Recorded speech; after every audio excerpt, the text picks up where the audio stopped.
নারী হচ্ছে ফুল, এটা ফুলদানিতে সবচেয়ে বেশি মানায়। কথা কন না কেন? নারীরা হলো ফুটন্ত গোলাপের মতো ফুল। আপনারা দেখবেন যেই নারীটা পর্দা করে, যেই নারীটা 5 ওয়াক্ত নামাজ পড়ে, যেই নারী শরীয়তের সীমারেখা মেনে চলে, দেখবেন ওই নারী সম্পর্কে কোনো কথা বললে সমাজের নারী পুরুষ সবাই বন্ধু খেপে যাবে। সাবধান, লাগাম টেনে কথা বলো। ওই নারী আমাদের গ্রামের জন্য গর্ব, ওই নারী আমাদের গ্রামের জন্য রহমত। তার মতো একটা বউ যদি আমার ঘরে পেতাম, আপনি কেমন করে এমন বউ পাবেন? পাবেন না। কারণ প্রত্যেকটা ঘরে ঘরে যদি নামাজি পর্দাশীল মেয়ে তৈরি করতে পারেন, প্রত্যেকটা ঘরে ঘরে অটোই পর্দাশীল বউ চলে আসবে। আপনার মেয়েকে পাঠান পেন্সিল শু পরে শপিং কমপ্লেক্সে, মেয়ের ক্ষেত্রে শপিং কমপ্লেক্স আর বউয়ের ক্ষেত্রে অত্যন্ত পর্দাশীল, তাহলে আপনি সঠিক বিবেচনা কম বাবা হতে পারেননি। কথা বলেন না কেন? আমি আমার মা বোনদের উদ্দেশ্যে বলবো, মা গো, পর্দা করে চলো, পর্দা ছাড়া কোনো উপায় নেই। আমার বন্ধু হযরতে আব্দুল্লাহ আসতেছে নবীজির কদমে, মাইমুনা সহ বন্ধুরে আমার আরেকজন ছিলেন নবীজির দরবারে। যখন আব্দুল্লাহ আসতেছে তখন আমার নবীজি বললেন, তোমরা আত্মগোপন করো। খেয়াল করবেন হাদিস শরীফ, তোমরা কি করো? তার মানে তোমরা এখান থেকে প্রস্থান করো, চলে যাও। ইয়া রাসূলুল্লাহ, আব্দুল্লাহ আসতেছে, আব্দুল্লাহ তো অন্ধ। আমার নবীজি বলেছেন, আব্দুল্লাহ অন্ধ, তোমরা তো অন্ধ নও। তার মানে আপনার বাড়ির আঙিনা দিয়ে যদি কোনো অন্ধ মানুষ চলে যায়, আপনি চুকি দিয়ে অন্ধ মানুষের, অন্ধ পুরুষের দিকে দৃষ্টি দিতে পারবেন না। আপনার স্বামীর ক্ষমতা নাই, কলা পাতা দিয়ে আপনার বাড়ির আঙিনাটা বেড়া দিয়ে দিয়েছে। নতুন জামাই হেঁটে যাচ্ছে, আপনি কলা পাতা পাক দিয়ে নতুন জামাইয়ের দিকে দৃষ্টি দিতে পারবেন না। কারণ বন্ধু, আমি আগেই বলেছি, সব কিছুই হয় চক্ষু থেকে। কথা বলেন না কেন? ফেসবুকে দেখবেন, গতকালকে গত পরশুদিন ফেসবুকে দেখলাম 3 বাচ্চার মা, স্বামী বিদেশে থাকে, এসআইর সাথে প্রেম করে 3টার মা বিয়ে করে ফেলেছে। হ্যাঁ, দেখছেন নি? অথচ জামাই বিদেশে। কত স্বামীর কোটি কোটি টাকা নিয়ে অন্য পুরুষের গলায় ঝোলে, আজকে শুধু উকি আর ঝুঁকির কারণে। চোখটাকে যদি কন্ট্রোলে রাখতো, তাহলে কিন্তু নারীরা কখনোই এমন ফাঁদে পড়তো না। বন্ধু আমার দিকে তাকান, আল্লাহর হাবিবকে যখন দেবর সম্পর্কে প্রশ্ন করা হলো, আমার নবীজি বলেছেন, একজন ভাবি তার দেবরের সাথে দেখা করার চাইতে মৃত্যু তার জন্য অনেক ভালো। নাউজুবিল্লাহ বলেন না? অন্য বেগানা পুরুষ তাক দূরের কথা, আল্লাহ রাসূল নারীদেরকে সুরক্ষিত রাখার জন্য বলেছেন, যাদের স্বামী কাছে নেই, যাদের স্বামী বিদেশে আছে, অথচ স্ত্রী এই জেলায় আছে, স্বামী চাকরির কারণে, জীবন জীবিকার কারণে অন্য জেলায় আছে, আল্লাহর হাবিব জানিয়ে দিয়েছেন হাদিস শরীফ থেকে প্রমাণ। আল্লাহর হাবিব বলেছেন, তোমার স্বামী বাড়ি আসা না পর্যন্ত তুমি সুন্দর জামা পরিও না এবং সাজগোজ করিও না। তোমার যা কিছু শুধু একমাত্র তোমার স্বামীর জন্য, কারণ তোমার স্বামীর সন্তুষ্টিতেই তোমার জান্নাত। বেপরদাশীল নারীরা রাতের অন্ধকারে স্বামী যখন তাকে বিছানায় ডাকে, অনেক সময় সে স্বামীর ডাকে সাড়া দেয় না। এটা আমার কথা নয়, হাদিস শরীফের কথা। বন্ধু আপনারা আমার দিকে তাকান, আল্লাহর হাবিব জানিয়ে দিয়েছেন, কোন নারীকে তার স্বামী সারাদিন পরিশ্রম করলো, জীবন জীবিকার তাগিদে তার জন্য, তার ফ্যামিলির জন্য ঘুরলো, রাতের অন্ধকারে সে যখন বিছানায় গেল, স্ত্রীকে আদর করে কাছে ডাকলো, স্ত্রী মুখটা ঘুরিয়ে অন্যদিকে চলে গেল, স্বামী কলিজাটা ফাইটা খান খান হয়ে গেল। আমার আল্লাহ সঙ্গে সঙ্গে লানতের ফেরেশতা ওই নারীর জন্য পৃথিবীর বুকে পাঠিয়ে দেয়। ওই যতক্ষণ না পর্যন্ত সকাল না হয়, ওই রাত্র থেকে ওই নারীটাকে শুধু ফেরেশতারা লানত দিতে থাকে, ওই নারীকে অভিশপ্ত বলে ঘোষিত করা হয়। জোরে জোরে নাউজুবিল্লাহ।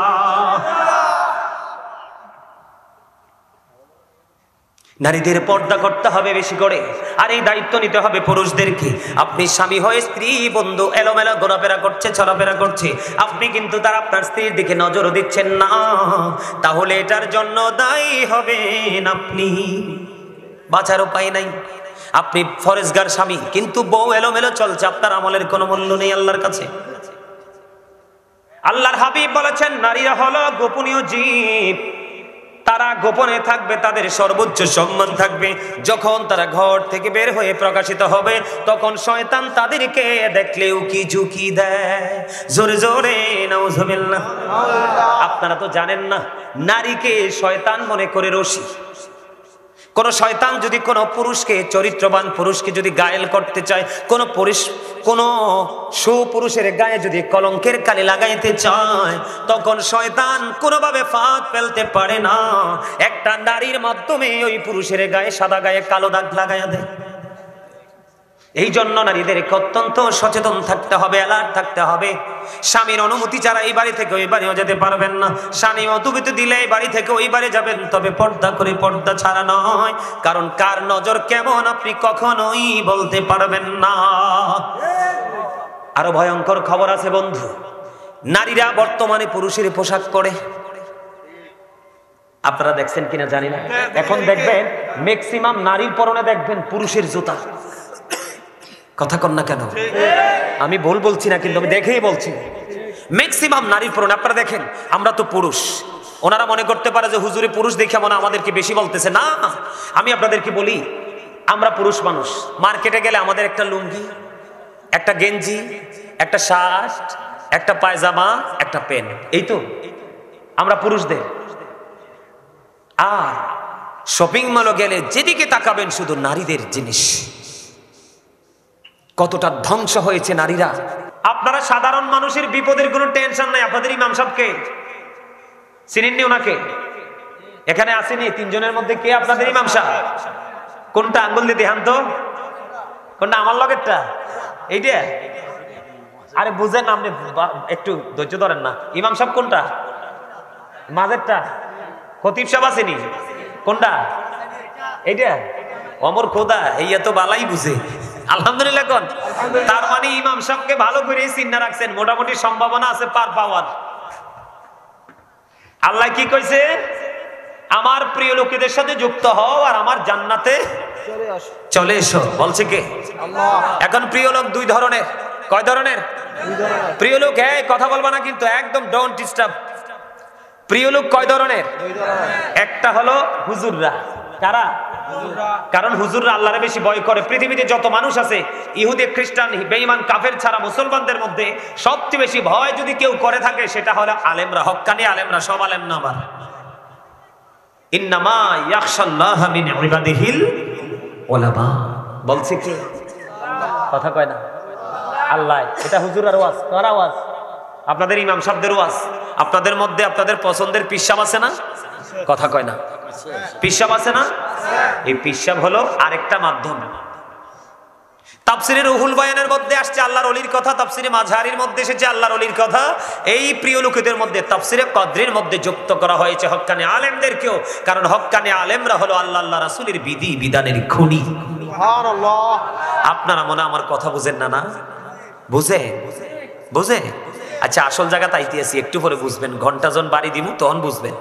এখন তো বুঝাইতেছি, জাস্ট আপনাদেরকে আমি একটু মানে রেডি করতেছি আর কি। বুঝেন নাই? একটা প্রস্তুতি লাগে না? হ্যাঁ, আপনাদের পরীক্ষা, ইন্টারভিউ পরে হবে। এখন আমি আপনাদেরকে পরীক্ষার জন্য প্রস্তুতি মানে গ্রহণ করার জন্য আপনাদেরকে আমি টিচিং দিচ্ছি। আমাদেরকে তাকান। আল্লাহ রাব্বুল আলামিন দুই ধরনের প্রিয় মানুষ সাধারণ মানুষের জন্য রেখেছে। একজন হলো হক্কানি আলেম, আরেকজন হলো হক্কানি আল্লাহর ওলি। জোরে জোরে কোন সুবহানাল্লাহ। আপনারা সবাই জানেন আল্লাহর ওলিরা আল্লাহর বন্ধু, আর ওলিদের বন্ধু হলো স্বয়ং আল্লাহ। আল্লাহ বলেছেন, behold verily the friends of Allah have nothing to fear or to regret। আল্লাহ বলেছেন, আলা ইন্না আউলিয়া আল্লাহি লা খাউফুন আলাইহিম ওয়া লা হুম ইয়াহজানুন। or to regret। আল্লাহর ওলিরা পরকালেও চ্যাম্পিয়ন। শুধু চ্যাম্পিয়ন না, হক্কানি আলেম এবং হক্কানি আল্লাহর ওলিরা সাধারণ প্রিয় মানুষগুলো যখন আল্লাহর কাছে যাবে, বর্জকি জীবনের প্রথম যে ধাপ কবর, কবরে যখন যাবে, আল্লাহ রাব্বুল আলামিন বলেছে তোমাদের টেনশন করার কোনো দরকার নেই। ইনদা রাব্বিহিম ইউরযাকুন, দে রিসিভ ফুড ফ্রম আল্লাহ। আল্লাহর কাছ থেকে তারা জান্নাতি খাবার রিসিভ করবে। আল্লাহ রাব্বুল আলামিন জান্নাতীদের জন্য জান্নাতি খাবার বরাদ্দ করে রেখেছেন। আওয়াজ তুলে বলেন না সুবহানাল্লাহ। আরো জোরে সুবহানাল্লাহ, আরো মহব্বতে সুবহানাল্লাহ। সুবহানাল্লাহ কইতে ভয় পা? আয় হায় রে, কি কইতাম। যেটা কইতে লাগছিলাম। এবার আমার দিকে তাকান, আল্লাহ কইতেছে remember me then I will remember you. Allah বলেছেন remember me then I will remember you ফাযকুরুনি আযকুরুকুম। আল্লাহ বলেছেন তোমরা আমাকে স্মরণ করো, আমি তোমাদেরকে স্মরণ করব। কি চমৎকার ওয়াজ না? ওমা সবদিদি টাস্কি খেয়ে গেছে রে। কি ওয়াজ করবো করবো না মিলাদ কি মুনাজাত দিয়ে চলে যাব? হ্যাঁ তো সুবহানাল্লাহ কর না কিনলে বুঝেন না কি মজার খবর কইছি? আল্লাহ বলতেছে remember me then I will remember you ফাযকুরুনি আযকুরুকুম। আল্লাহ বলেছেন তোমরা আমাকে স্মরণ করো, আমি তোমাদেরকে স্মরণ করব। তার মানে তোমরা আমার জিকির করো, আমিও তোমাদের জিকির। কি চমৎকার লাগে না ওয়াজটা? আরে জোরে ওয়াজ তো বুকার স্বর্গে যারা বসবাস করে তাদের ওয়াজের দরকার নাই, যারা বুদ্ধি নাই তাদের ওয়াজের দরকার নাই, যারা সেন্স এবিলিটি সম্পন্ন পারসন, যাদের বিবেকবান মানুষ যারা, তাদের জন্য আজকের এই জলসা। যারা বিবেকহীন তাদেরই ওয়াজ শোনা বা না শোনার মধ্যে কোনো পার্থক্য নেই। কি বুঝতে পেরেছেন? আল্লাহ নিজে বলতেছে তোমরা আমাকে স্মরণ করো, আমি তোমাদেরকে স্মরণ করব। আপনারা মনে নামাজ পড়েন নাও? আমার কাছে মনে হয় হুজুর হেসা করে আপনার মসজিদ আজান দিলে ফুরিনি মোটামুটি হয় না, এ থোড়া থোড়া হুজুর বিপদে পড়ছে। যদি হুজুর আসল রাখো আপনার তো কালকে গাট্টি গুটি ঠিক করে বিদায় করে দিবেন। আমরা বাংলাদেশের মানুষের কিন্তু আবার চরিত্র ভালো আছে। ইমাম সাহেব হক কথা কইলে পরের দিন থেকে ফোন করে কারাইন না, কথা কন না কেন? কারণ আমাকে কিন্তু কেউ বলে দেয়নি। আপনাদের যেই এক্সপেরিয়েন্স সেটা দেখে আমার কাছে মনে হয়েছে একদম ল এক্সপেরিয়েন্স আপনাদের। ইউ আর ভেরি উইক, আপনারা অত্যন্ত দুর্বল, আপনারা স্ট্রং নন। আমার কাছে মনে হচ্ছে, কারণ আমি 2002 থেকে আলোচনার মাঠে, আমি স্টুডেন্ট লাইফ থেকে ওয়াজ করি। আল্লাহ আমাকে কবুল করছেন। আজকে প্রত্যেকটা স্টেজে প্রধান অতিথি না হয় প্রধান বক্তা হিসেবে যাই, কিন্তু বিশেষ বক্তা হইতে চাইলে আসার পরে কেউ মাইক দিতে রাজি হয় না। যদি কই আমার এসারের পরে মাইক দেন, আমার একটু তারা আছে, হুজুর দরকার লাগলে আগামী বছর আইবেন, এসারের পরে মাইক দিব না আপনারে, আলহামদুলিল্লাহ কইতেন না? আমি আপনারা লোক না, আমি কুমিল্লাতে আইছি তো কি হয়েছে, আহলে সুন্নাত ওয়াল জামাতের অন্তর্ভুক্ত না তো কি আমি কি আপনারা লোক না? এই জন্য আজ আমি বুদ্ধি করে কইছি, ইয়া আইয়ুহাল্লাযীনা আমানু কু আনফুসাকুম ওয়া আহলিকুম নারা। আল্লাহ বলেছেন O believers, save yourself and your families from the fire. Allah ইমানদারকে ডেকে বলেছেন তুমি জাহান্নাম থেকে বাঁচো এবং তোমার পরিবারকে বাঁচাও, আপনারা আমার পরিবারের একটা অংশ। এই জন্য আমি সেই আয়াতটা নিয়েছি, আপনাদেরকে বাঁচার সকল রাস্তা আজকে দেখিয়ে যাব। যদি আপনাদের বুদ্ধি থাকে নিতে পারবেন, বুদ্ধি না থাকলে থুইয়া যাইবেন। কি রে, হ্যাঁ কথা ঠিক না বেঠিক? হ্যাঁ আল্লাহ কয় তোমরা আমাকে কি করো? স্মরণ করো। স্মরণ মানে বুঝেন না? জিকির আর কি, ইংলিশে যেটাকে বলা হয় রিমেম্বার। আরে হাদিস শরীফের একটু অংশ আপনাদের সামনে আমি বর্ণনা করি। বন্ধুরে আমার, হযরতে আবু হুরায়রা রাদিয়াল্লাহু তাআলা আনহু থেকে হাদিস খানা বর্ণিত। আমার নবী, আপনার নবী সরকারি মদিনা তিনি বলে দিয়েছেন, যখন কোন বান্দা আল্লাহর জিকির করতে করতে আল্লাহর দিকে 1 বিঘা পরিমাণ এগিয়ে যায়, আল্লাহর হাবিব জানিয়ে দিয়েছেন আল্লাহ রাব্বুল আলামিন ওই বান্দার দিকে 1 গজ পরিমাণ এগিয়ে আসে। রে আদর্শ গ্রামের মানুষ, আমার ভাই, আমার বাবারা, আমার যুবক বন্ধুদেরকে ডেকে ডেকে বলবো, মা বোনদেরকে ডেকে ডেকে বলবো, হৃদয়ের জানালা খুলে তোমরা সবাই শোনো, আজকে ঘুমিও না, এই জান্নাতের বাগান তোমাদের জন্য মুক্তির ফয়সালা হয়ে যাবে কাল হাসরের ময়দানে। কারণ আল্লাহ রাব্বুল আলামিন আল্লাহর প্রিয় হাবিবের উম্মত গুলোকে মুক্তি দেওয়ার জন্য শুধু উসিলা খুঁজবে, 100% আমল দিয়ে কোনো উম্মত জান্নাতে যেতে পারবে না। আমার নবী জানিয়ে দিয়েছেন বন্ধু, কেউ যদি আল্লাহর দিকে জিকির করতে করতে 1 হাত পরিমাণে গিয়ে যায়, আল্লাহ তার বান্দার দিকে 2 হাত পরিমাণে গিয়ে আসে। কেউ যদি আল্লাহর দিকে হেঁটে হেঁটে যায় রে, আল্লাহ রাব্বুল আলামিন আল্লাহর বান্দার দিকে দৌড়ে চলে আসে। আর জোরে বলেন না সুবহানাল্লাহ। বন্ধু, আলেমরা এমনি এমনি আল্লাহর প্রিয় হয় না, ওলি কিন্তু এমনি এমনি আল্লাহর ওলি হয় না, আল্লাহর জিকির করতে করতে নিজেকে ফানা করে দিয়েছে, তখনই আল্লাহ রাব্বুল আলামিন নিজে এসে তাকে ধরা দিয়েছে, তখনই তার নামের লাকাব হয়ে গেছে সে আল্লাহর ওলি। জোরে জোরে কোন সুবহানাল্লাহ।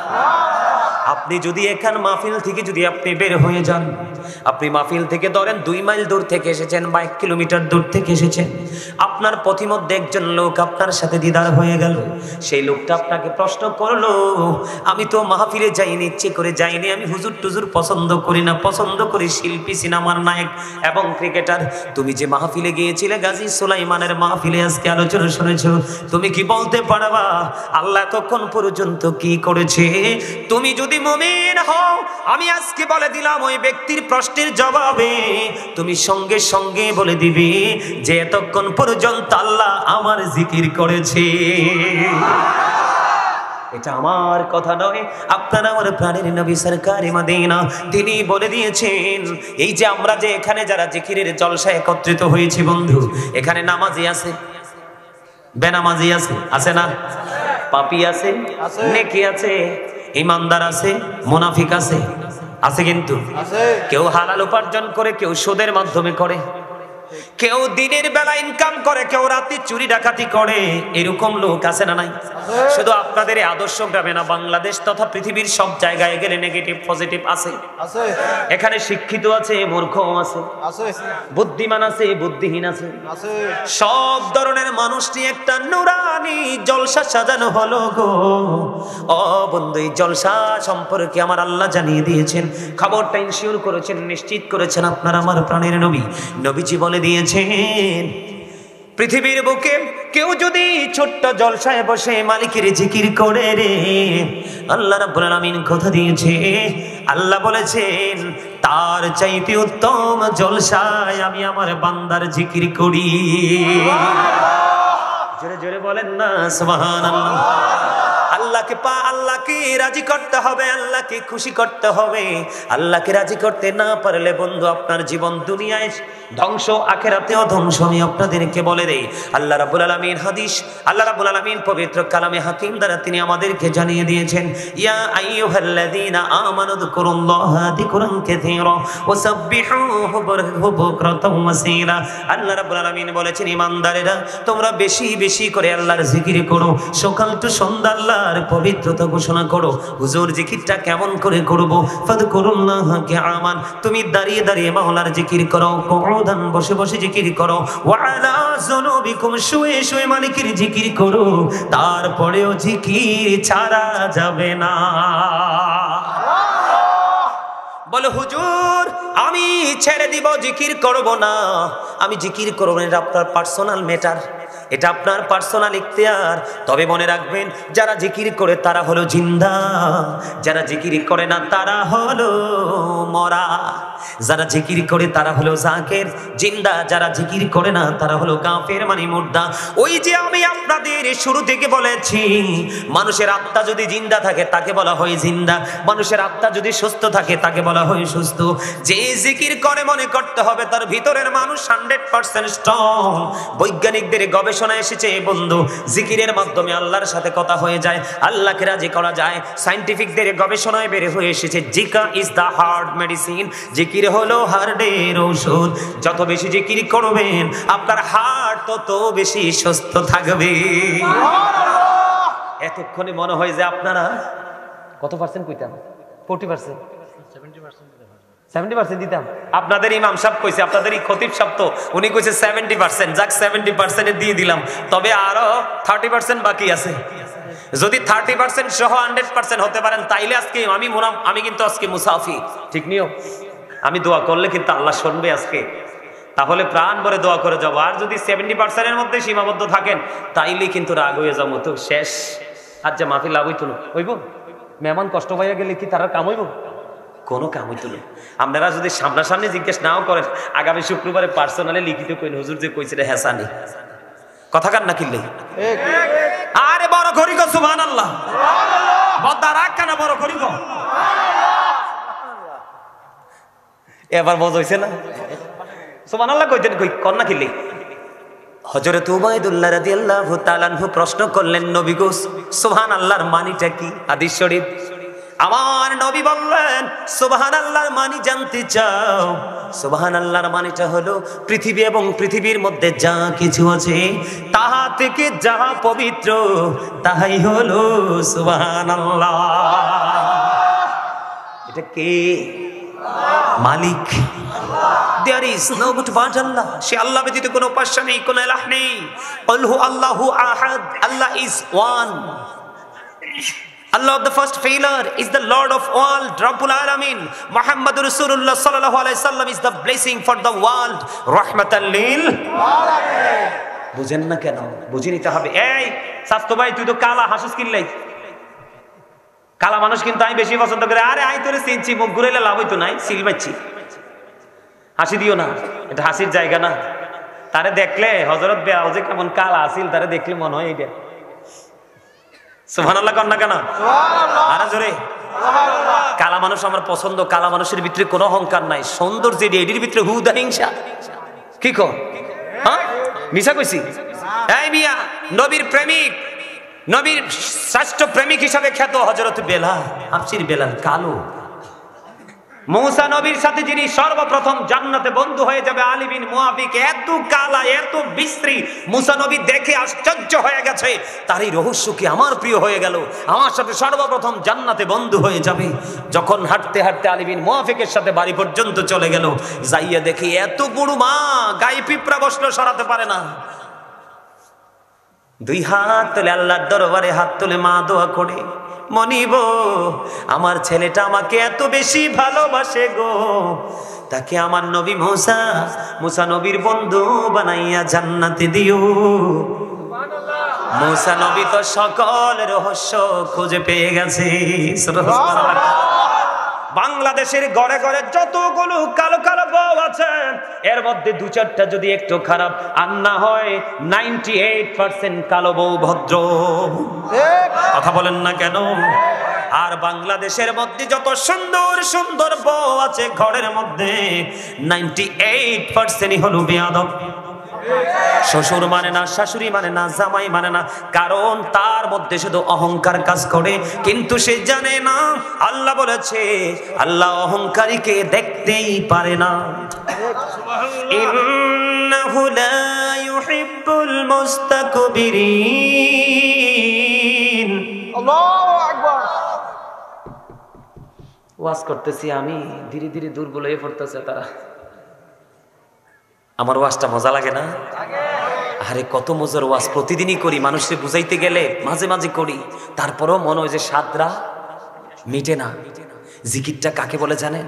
সুবহানাল্লাহ জিকির, আলহামদুলিল্লাহ জিকির, লা ইলাহা ইল্লাল্লাহ জিকির, আল্লাহু আকবার জিকির, কাউকে সৎ কাজের জন্য ডাকা জিকির। যেমন আজকে যারা এই মাহফিলের আয়োজনটা করেছেন, আপনারা গ্রামবাসী মিলে, আদর্শ গ্রামের মানুষ, ছোট বড় সবাই মিলে টাকা দিয়ে, পয়সা দিয়ে, শারীরিক মানসিক, এর মধ্যে আমি শুনেছি কয়েকজন আছে স্পেশাল ডোনার, যাদের অর্থায়নে আজকের এই মাহফিলটা হচ্ছে। আপনারা যারা আজকে সাজাইছেন, তারা আজকে মূলত এটা জিকিরের জলসা সাজিয়েছেন। এটাও জিকির, এটাও কি জিকির। কাউকে অসৎ কাজের জন্য নিষেধ করা, এটাও জিকির। নামাজ পড়ার জন্য দাঁড়িয়েছেন, হাইয়া আলাস সালাহ বলার পরে মসজিদে চলে গেছেন, নামাজটাও জিকির। আবার হজ করার জন্য যখন হজে চলে গেছেন, ওটাও জিকির। ওটা হলো জিকিরের জুলুস, নামাজ হলো জিকিরের জলসা। যেটা একই জায়গায় দাঁড়িয়ে বসে সম্পন্ন করা হয়, ওটাকে বলা হয় জিকিরের জলসা। যেটা বিভিন্ন জায়গা পরিদর্শন করে সম্পন্ন করা হয়, এটাকে বলা হয় জিকিরের জুলুস। আজকেরটা জলসা। সুবহানাল্লাহ বলেন না? আমার নবীজি বলেছেন, হাদিস শরীফ দ্বারা প্রমাণ, নবীজি বলেছেন, তোমরা যখন জান্নাতের বাগানে আসা যাওয়া করবা, তখন জান্নাতের বাগান থেকে তোমরা ফল খেয়ে নিও। ইয়া রাসূলুল্লাহ, ইয়া হাবিবাল্লাহ, নবী গো, জান্নাতের বাগানের ফলটা কি গো?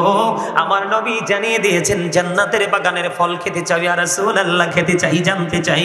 নবীজি বললেন, সুবহানাল্লাহ ওয়া আলহামদুলিল্লাহ, লা ইলাহা ইল্লাল্লাহ, সুবহানাল্লাহ আলহামদুলিল্লাহ, লা ইলাহা ইল্লাল্লাহ, লা ইলাহা ইল্লাল্লাহ, লা ইলাহা ইল্লাল্লাহ, আরশে কুরসি লৌহ কলম সৃষ্টি যার ওসিলা আরশে কুরসি লৌহ কলম সৃষ্টি যার ওসিলা আনি যে আল্লাহ খুশি হইয়া নাম রাখিলেন হাবিবুল্লাহ সুবহানাল্লাহ আলহামদুলিল্লাহ লা ইলাহা ইল্লাল্লাহ সুবহানাল্লাহ আলহামদুলিল্লাহ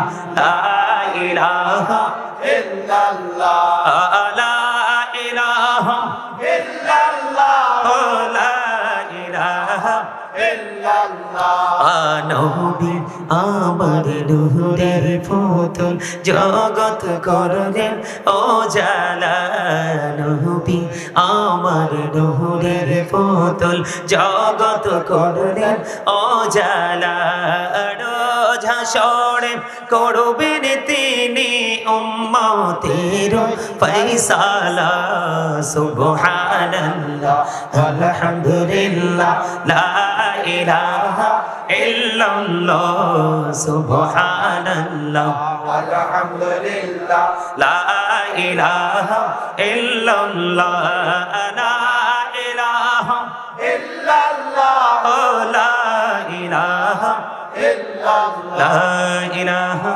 ইল্লাল্লাহ মুহাম্মাদুর রাসূলুল্লাহ সাল্লাল্লাহু আলাইহি ওয়াসাল্লাম। জিকিরটা কার হৃদয়ে শান্তি আনছে কোনতো? কার কার মনে শান্তি লাগে? হাত তুলে দেন না। সবাই খুশি হয়েছেন জিকিরটা করতে পারে? আলহামদুলিল্লাহ। আসলে খুশি তো হন নাই। প্রতিদিন 2 ধরনের খাবার জোগাড় করতে হয় একটা মানুষকে। কয় ধরনের? একটা হলো দেহের খাবার। এই দেহের খাবারটা পৃথিবীর যেই কোনো হাই কোয়ালিটি হোক, লো কোয়ালিটি হোক, যেই কোনো প্লেসে আপনি খাবারটা পাবেন। নরমাল জায়গায় গেলে নরমাল কোয়ালিটি, হাই কোয়ালিটিতে গেলে হাই কোয়ালিটির খাবার, তাই তো? কিন্তু রুহের খাবারটা যেই কোনো জায়গায় পাওয়া যায় না। এটা স্পেসিফিক ভাবে কিছু নির্দিষ্ট জায়গা এবং সময় আছে, সেখানে গেলে সেটা মিলে যায়। যেমন আজকের এই জলসা। আলহামদুলিল্লাহ বলেন। আলহামদুলিল্লাহ। আরো মজার খবর শুনেন, আল্লাহর হাবিব বলেছেন জিকির 2 ভাবে করা যায়, অন্তর দিয়েও করা যায়। তবে জবান এবং অন্তর দুটো মিলে যেই জিকিরটা করা হয়, ওই জিকির হলো সবচেয়ে উত্তম জিকির। আল্লাহর হাবিব বলেছেন যখন তোমরা জিকির শুরু করবা, তখন তোমরা এমন ভাবে জিকির করবা রে, যখন মানুষ দেখলেই তোমাদেরকে পাগল বলে। তোমরা যখন জিকির করবে পাগলের মতো তোমরা জিকির করো। আল্লাহর হাবিব সরকারে মদিনা বলে দিয়েছেন বন্ধু, প্রত্যেকটা মেশিনকে ক্লিয়ার করার জন্য আলাদা আলাদা যন্ত্র আছে। আছে না নাই? আছে। প্রত্যেকটা মেশিনকে পরিষ্কার করার আলাদা আলাদা যন্ত্র আছে। এই মানুষের মনের ঘরের ময়লা দূর করার যন্ত্র হলো মাওলার জিকির। এর মধ্যে বন্ধু যতগুলো জিকিরের কথা বললাম, আপনার আমার জীবনে সবচেয়ে গুরুত্বপূর্ণ জিকির হলো নামাজ। আপনারা কি নামাজ পড়েন? সবাই 5 ওয়াক্ত নামাজ পড়েন? কইছে না, আওয়াজ নাই। মনু মিছা কথা কইও না। একেবারে লো লেভেল যখন 5 ওয়াক্তর কথা বলছি। কারণ আপনি নামাজ, আপনি নবীকে ভালোবাসলে লাভ হবে কি? আহলে সুন্নাত ওয়াল জামাত করলে লাভ হবে কি? সুন্নি জামাতকে আহলে সুন্নাত ওয়াল জামাত মানিটা কি? নবীকে যারা মনে প্রাণে গ্রহণ করেছে তারাই হলো নবীজির সুন্নাতের আহলে। ঠিক কিনা বলেন? মনে প্রাণে ধারণ করেছেন, বাস্তব জীবনে বাস্তবায়ন করেছেন, তাইলে হবেন আপনি সুন্নি জামাত। আপনি শুধু মনে মনে বলবেন আমি আহলে সুন্নাত ওয়াল জামাতের অন্তর্ভুক্ত, আদতে নবীর সুন্নাতের কোনো কাজ নাই। এই সুন্নিয়ত দিয়ে পার হওয়া যাবে? যাবে? আপনার কি মনে করেছেন? আমার আগে একজন যিনি আলোচনা করেছেন, তিনি আবু বকর সিদ্দিক রাদিয়াল্লাহু তাআলা প্রেম নিয়ে আলোচনা করেছেন। আমি একটা জায়গা নিয়ে আলোচনা করব আপনাদেরকে। তারা সুন্নিয়ত, তারা যে আহলে সুন্নাত ওয়াল জামাতের অন্তর্ভুক্ত, রাসূলের আদর্শটাকে তারাও কিন্তু বাস্তবায়ন করতে করতে আজকে আমাদের পর্যন্ত নিয়ে এসেছেন। তারা কেমন করে বাস্তবায়ন করছে জানেন? আবু বকর সিদ্দিক রাদিয়াল্লাহু তাআলা আনহু সমস্ত সম্পত্তি ব্যয় করতে করতে তিনি দুস্থ হয়ে গেলেন। গায়ে জামা পর্যন্ত পরার মতো ওনার এবিলিটি নেই। মসজিদে নববীর মধ্যে আজান হয়ে গেল। মসজিদের মধ্যে যখন আজান হয়ে গেল, নবীজি নামাজের জন্য অপেক্ষা করতেছে। আবু বকর এখনো যায় না। অবদ্ধ কারণ আবু বকর যাবে কেমন করে? আবু বকর নামাজ পড়তে হলে পোশাকের একটা শর্ত আছে গো। এই শর্তের দ্বারে কাছেও নাই আবু বকর, কারণ পোশাক তো নাই, কেমন করে মসজিদে যাবে? বন্ধুরে আমার কিতাব প্রমাণ করেছে ওনার শরীরের মধ্যে ছোট্ট একটা জামা ছিল। এই জামাটার সাথে ঘরের বালিশের গিলাফ তিনি ছিঁড়ে জোড়া লাগাইছে। খেজুর কাটাকে সুই ব্যবহার করেছে, পাতাকে সুতা, এমনি করে ব্যবহার করে জামা বানাইয়া এটাকে সুন্দর করে রেডি করে করে মসজিদে যাইতে একটু দেরি হয়ে গেছে। মসজিদে কদমটা দিতে দেরি রে, আমার নবীজি একটা ডাক দিয়ে বললেন, আবু বকর আমি থাকা অবস্থায় ইসলামে তোমাদের ইসলামের প্রতি এত অবহেলা, আমি চলে গেলে না জানি কি অবস্থা হবে। অথচ আবু বকর ইচ্ছে করে নামাজ পড়তে দেরি করেনি। ওনার পোশাক ছিল না বন্ধু। আবু বকরের জন্য নবীজি নামাজ পড়লেন, দোয়া করে দিলেন। নামাজ শেষ করার পরে যখন নবীজি বাহিরের দিকে পবিত্র কদম মোবারক বাড়িয়ে দিলেন, এবার সামনের দিকে চাইয়া দেখি রে হযরতে জিবরাইল আলাইহিস সালাম আজকে খেজুর পাতার পোশাক পরে নবীজির সামনে। জোরে জোরে বলুন না সুবহানাল্লাহ। নবীজি একটা ডাক দিয়ে বললেন, ভাই জিবরাইল আপনি যখন আমার কাছে আসেন তখন আমি দেখতে পাই আপনার সঙ্গে ব্যতিক্রম জান্নাতি পোশাক আপনার সাথে যুক্ত, কিন্তু আজকে খেজুর পাতার পোশাক কেন আপনার বডিতে? এবার আবু বকর সিদ্দিক রাদিয়াল্লাহু তাআলা আনহুর দিকে ইশারা করে বললেন, ইয়া রাসূলুল্লাহ ইয়া হাবিবাল্লাহ, নবী গো আপনি আপনার আবু বকরের দিকে চাইয়া দেখেন গো, আপনার আবু বকরের জামা নাই নামাজ পড়তে আসার মতো। আপনি চাইয়া দেখেন গায়ের জামার সাথে বালিশের গিলাফ খেজুর পাতা এবং খেজুর কাটাকে সুই সুতা দিয়ে বানাইয়া নামাজ পড়তে এসেছে। যখন আবু বকর খেজুর পাতা দিয়ে জামা বানায়, আল্লাহ রাব্বুল আলামিন সমস্ত আসমানের ফেরেশতাকে ঘোষণা করে দিলেন, আজকে আমার আবু বকরের সম্মানার্থে সকল আসমানি ফেরেশতারা যান খেজুর পাতার পোশাক পরে নাও। কেউ যদি খেজুর পাতার পোশাক পরতে আপত্তি করো, আমি ফেরেশতাদের দপ্তর থেকে নামাইতে বাধ্য হব। ও বন্ধু জিবরাইল বলতেছি, ইয়া রাসূলুল্লাহ আল্লাহর এই কঠোর বার্তা শুনে সমস্ত ফেরেশতা খেজুর পাতার পোশাক পরেছে আবু বকরের সম্মানার্থে। জোরে জোরে সুবহানাল্লাহ। আর আপনার আমার ঘরে কত দামি দামি পাঞ্জাবি তাও করে রেখে দিয়েছি। জুমার দিনে শর্ট শার্ট এবং জিন্স প্যান্ট পরে নামাজ পড়তে যাই, যেই প্যান্ট পরে নামাজ পড়লে নামাজ পর্যন্ত বাতিল হয়ে যাবে, আল্লাহ পর্যন্ত পৌঁছাবে না। এখন আপনারা বলবেন হুজুর কি নতুন ওয়াজ শুরু করে দিলেন? আমি আপনাদেরকে বলে দিই, জিকির করতে হলে কিছু কন্ডিশন মানতে হবে, যেই কন্ডিশনটা আল্লাহ প্রদত্ত। এখানে ম্যাক্সিমাম লোকের পরনে এসে দেখেছি লুঙ্গি, এটা অত্যন্ত চমৎকার পোশাক। তবে আমি আপনাদেরকে বলি, বর্তমানে যে জিন্স প্যান্ট বাজারে এসেছে এটা ম্যাক্সিমাম মুসলমানের জন্য বন্ধু টোটাল নিষেধ। বলে হুজুর কেন? আল্লাহ বলেছেন লিবাসুত তাকওয়া যালিকা খায়র, আল্লাহর কাছে সবচেয়ে উত্তম পোশাক হলো তাকওয়ার পোশাক। এটা হলো পুরুষের জন্য পর্দা। আমার দিকে তাকান সবাই, যুবকদেরকে বলছি, উপর দিয়ে থাকবে নাভি বরাবর আর নিচের দিক দিয়ে থাকবে টাকনোর উপরে। এই সীমাবদ্ধতার মধ্যে বজায় রেখে পোশাক পরা ইমানদার পুরুষের জন্য ফরজ। ইচ্ছে করে যদি আপনি পোশাকটা নাভির নিচে নামিয়ে দেন, ওই দিক দিয়ে টাকনোর নিচে নামিয়ে দেন, আপনি আল্লাহর ফরজকে তরক করেছেন। এই পোশাক পরে আপনি নামাজ পড়তে যাবেন, আল্লাহ পর্যন্ত এই নামাজ পৌঁছাবে না বন্ধু। বুখারী শরীফ থেকে আমি ছোট্ট একটা হাদিস শরীফ আপনাদেরকে শোনাবো। আপনার আমার প্রাণের নবী সরকারে মদিনা তিনি কি করতেছেন? মসজিদের মধ্যে অবস্থান করতেছেন। জনৈক ব্যক্তি এসে নামাজের নিয়ত বাঁধলেন। নবীজি তার দিকে তাকায়া দেখলেন তার পোশাকটা টাকনোর নিচে ঝুলতেছে। নবীজি বললেন, তুমি ওযু করে আসো। তিনি নামাজ ভেঙ্গে ওযু করতে গেলেন, আবার তিনি ওযু করে আসলেন। আসার পরে আবার তিনি নিয়ত বাঁধলেন, কিন্তু নিচের পোশাক কিন্তু টাকনোর উপরে এখনো উঠায় নাই। নবীজি আবার বললেন, তুমি নামাজ ওযু করে এসো।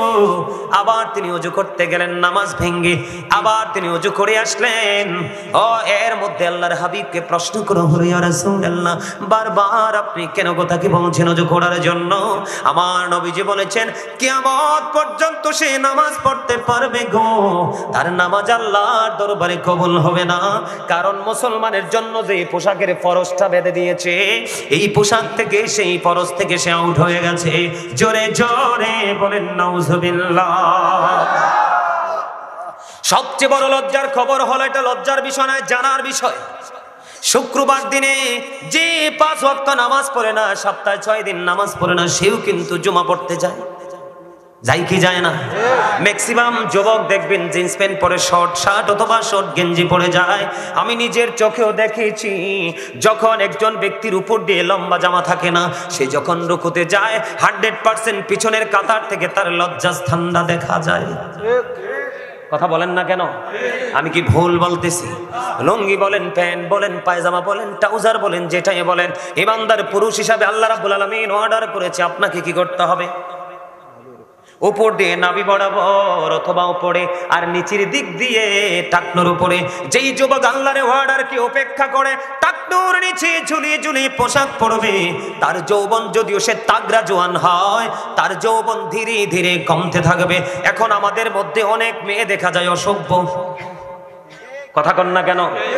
এমন ভাবে পায়জামাটা পরে হাতটা একটু পাড়ে একটু উঠাই, মাইন্ড করেন না, এর দূরে এই জায়গায় থাকে। কথা বলেন না, থাকে কিনা? মেয়েরাটা থাকার কথা একেবারে মুড়ার নিচে বন্ধু, মাথা থেকে পুরোটা ঢাকার কথা। মনে হয় যেন রাস্তার মধ্যে হাঁটু পানি এই পর্যন্ত, টাকনু এবং হাঁটুর মাঝামাঝি। আপনারা কথা কন না কেন? আপনারা কি দেখেন না? আমি শুধু একলাই দেখি, সবাই দেখেন না? যাবেন কোথায়? আমরা চারপাশে গজব আমাদেরকে ঘিরে ফেলেছে। কারণ আজকে দেখবেন মানুষ দিনের কাজের জন্য ডাকলে দেখবেন কেউ আসবে না, কেউ আসতে চাইবে না। দু চারজন ছাড়া সমাজের, তাও নিরহ দরিদ্র মানুষগুলো আগে আসে, বড় লোকগুলো টাকা খুঁটে পুরায়। আজকে বলেন যে যেই কোনো একটা আধুনিক গানের শিল্পী আসবে, এখানে কনসার্ট হবে, দেখবেন সাউল পর্যন্ত নিয়ে আসবে আপনার কাছে। এটার মানেটা কি জানেন? এটাই হলো কিয়ামতের সিমটম, এটাই হলো কিয়ামতের আলামত। যখন ইসলামটা পৃথিবীতে এসেছিল তখন ইসলামটা গরিব ছিল, পৃথিবীর অবস্থা ভালো ছিল না। যখন ইসলাম পরিপূর্ণ হলো পৃথিবীর মধ্যে শান্তি পরিপূর্ণ ছিল। ঠিক কিনা বলেন? আবার এখন ইসলাম গরিব হয়ে যাচ্ছে। এই আমার দিকে তাকান, এই যে দেখেন যেই ছেলেগুলো টুপি ছাড়া আসছে, একটার মাথার চুল কাটার স্টাইল বালা না। আমি এক্সাম্পল দিচ্ছি আপনাদেরকে, এটা রাগের বিষয় না তো। দেখেন এদের মাথা কিন্তু আল্লাহ বেলের মতো গোল করে বানাই দিছে। কি কইরা? কেউ বানাইছে বাবুই পাখির বাসা, কেউ বানাইছে দান ঝাড়ুন্না কুলা, কেউ বানাইছে এটার আবার সালুইন, কেউ আবার বানাইছে কানের গোড়াটারে ডিজিটাল রেল লাইন। এই বর্তমানে 100 থেকে 100 ইয়াং ছেলেদের মাথা থেকে ইসলাম সরে গেছে। চুল কাটার যে ইসলামের যে কন্ডিশন, সেই কন্ডিশন থেকে ছেলেরা কি হয়ে গেছে? আউট হয়ে গেছে। একটা বার খতিব সাহেবকে প্রশ্ন করেনি, একটা বার ইমাম সাহেবকে প্রশ্ন করেনি, হুজুর আমি যে স্টাইলে চুলটা কাটলাম এটা রাইট কিনা। অথবা বাবাও তো যাইয়া প্রশ্ন করে নাই যে বা হুজুর আমার ছেলেটা এইভাবে চুলটা কাটছে, আসলে কি রাইট কিনা। কথা বলেন না? আমি কি ভুল বলতেছি? ম্যাক্সিমাম ছেলেরা জিন্স প্যান্টটা পরে আসে, উপর এদিক দিয়ে নাভির কমপক্ষে 4 আঙ্গুল নিচে থাকে প্যান্টটা। আমরা যে পুরুষ একজন আরেকজনের দিকে তাকাতে লজ্জা বোধ করি, কারণ চোখের জিনা হলো দেখা। মনে রাখবেন, আপনি যদি চোখকে নোংরামি থেকে বাঁচাতে পারেন, আপনার নফসকে নোংরামি থেকে বাঁচানো সম্ভব। কারণ আপনি যখন চোখে কোনো কিছু দেখবেন, এটা কিন্তু চোখ থেকে স্থানান্তরিত হয়ে কিন্তু আপনার নফস পর্যন্ত পৌঁছে যাবে। তখনই একটা নারী এবং পুরুষ নোংরা কাজে লিপ্ত হয়। কথা বলেন না? আমি কি বাস্তব কথা বলছি না? আরে ভাই, তোমরা মুসলমান, ইসলামের মধ্যে পরিপূর্ণ পূর্ণাঙ্গ জীবন ব্যবস্থা রয়েছে। কারণ ইন্নাদ-দীনা ইনদাল্লাহিল ইসলাম, Islam is not only a religion but also complete code of life. থাক না, আজকে পড়ছে আর কি, অসুবিধা নাই। এটা হিসাব নিকেশ যদি মনে করে যে না এটা নাভির উপরে থাকবে, পড়বে, অসুবিধা নাই তো। যদি মনে করে যে না হুজুরের কথা অনুযায়ী, আল্লাহর আইন অনুযায়ী নাভির উপরে আমি রাখতে পারবো, তো জিন্স প্যান্ট পরেন। তবে নিষ্ঠার দিকে খেয়াল রাখতে হবে বেশি করে। বুখারী শরীফের মধ্যে আসছে যে যিনি ইচ্ছে করে, কি করে? ইচ্ছে করে কন্টিনিউ টাকনুর নিচে ঝুলিয়ে ঝুলিয়ে পোশাক পরবে, তার ঠিকানা জাহান্নাম। তার ঠিকানা কোথায়? আবু বকর সিদ্দিক রাদিয়াল্লাহু তাআলা আনহু নবীজির এই ভয়ঙ্কর হাদিসগুলো শোনার পরে বললেন, ইয়া রাসূলুল্লাহ, আমি সব সময় আমার পোশাকটাকে টাকনুর উপরে রাখি, মনের অজান্তে এটা নিচে নেমে আসে গো নবী। যখন দেখি নিচে নেমে আসছে আমি তাড়াতাড়ি করে উঠাই ফেলাই। এখন আমিও কি সাজার অন্তর্ভুক্ত হব গো? নবীজি বললেন না না, যদি তুমি ইচ্ছে করে টাকনোর নিচে অহংকার করে ঝুলিয়ে ঝুলিয়ে না পড়ো, চলে গেছে তুমি উঠিয়ে ফেলো, তাহলে তোমার কোনো সাজা নেই, তোমার জন্য কোনো সাজা নেই। জোরে জোরে কন্যা সুবহানাল্লাহ। যিনি দেখতে পাইলেন পোশাকটা নাভির নিচে টাকনোর নিচে চলে গেছেন, সঙ্গে সঙ্গে তুলে ফেললেন। এটাকেই বলে তাকওয়া। কি? এটাকে বলে ভয়। আমার দিকে তাকান। আল্লাযীনা আমানু, যারা ঈমান এনেছে, ওয়াকানু ইয়াত্তাকুন, এবং তাকওয়া অবলম্বন করেছে, লাহুমুল বুশরা, তাদের জন্য সুসংবাদ, ফিল হায়াতিদ দুনিয়া, দুনিয়ার জীবনে, ও ফিল আখিরা, এবং পরকালের জীবনে। আল্লাহ কথা দিয়েছেন, ঈমানদার হওয়ার পরে যদি তোমরা ভয় করতে পারো, তাহলেই তোমরা উভয় জাহানের সুসংবাদ প্রাপ্ত। তোমরা শুধু প্রেম করলা, ভয় করতে পারলা না, কখনোই তোমাদের সফলতা সম্ভব নয়। আল্লাহ কিয়ামতের দিন, আমার দিকে তাকান, 3 শ্রেণীর মানুষের দিকে রহমত করবে না, ক্ষমা করবে না, তাদেরকে মায়া করবে না। হুজুর গো, এই 3 শ্রেণীর মানুষগুলো কারা? এর মধ্যে 1 নাম্বার হলো যুবক হোক বা বৃদ্ধ হোক বা মধ্যবয়সী হোক, যে অহংকার করে করে টাকনোর নিচে চেঁচিয়ে চেঁচিয়ে লুঙ্গি প্যান্ট পায়জামা পরবে। নাউজুবিল্লাহ বলেন না। 2 নাম্বারটা কে? 2 নাম্বারটা হলো যে মানুষ ব্যবসা করে। কি করে? বর্তমানে নির্বাচনের আড্ডা দিয়া কি পরিমাণ জুলুম জানি ব্যবসায়িকরা সাধারণ নিরহ মানুষের উপর করেছে, তাদের উপায় থাকবে না কাল হাসরের দিন। আল্লাহ সূরা রহমানের মধ্যে বলেছেন, ওয়াকিমুল ওয়াজনা বিল কিসতি ওয়ালা তুখসিরুল মিজান। আল্লাহ কয় না, ওজন কায়েম করো, ওজনে কম দিও না, পাল্লিটা ঠিক রাখো। এখন তুমি লোভে পড়ছো, কাস্টমারও বিপদে পড়ছে, 5 টাকারটা রাখছো 30 টাকা, হিসাবটাও দিবা চুকি চুকি। আমি আসছি পরে আসল জায়গাতে, একটু পরে যাইতেছি আসল জায়গাটা।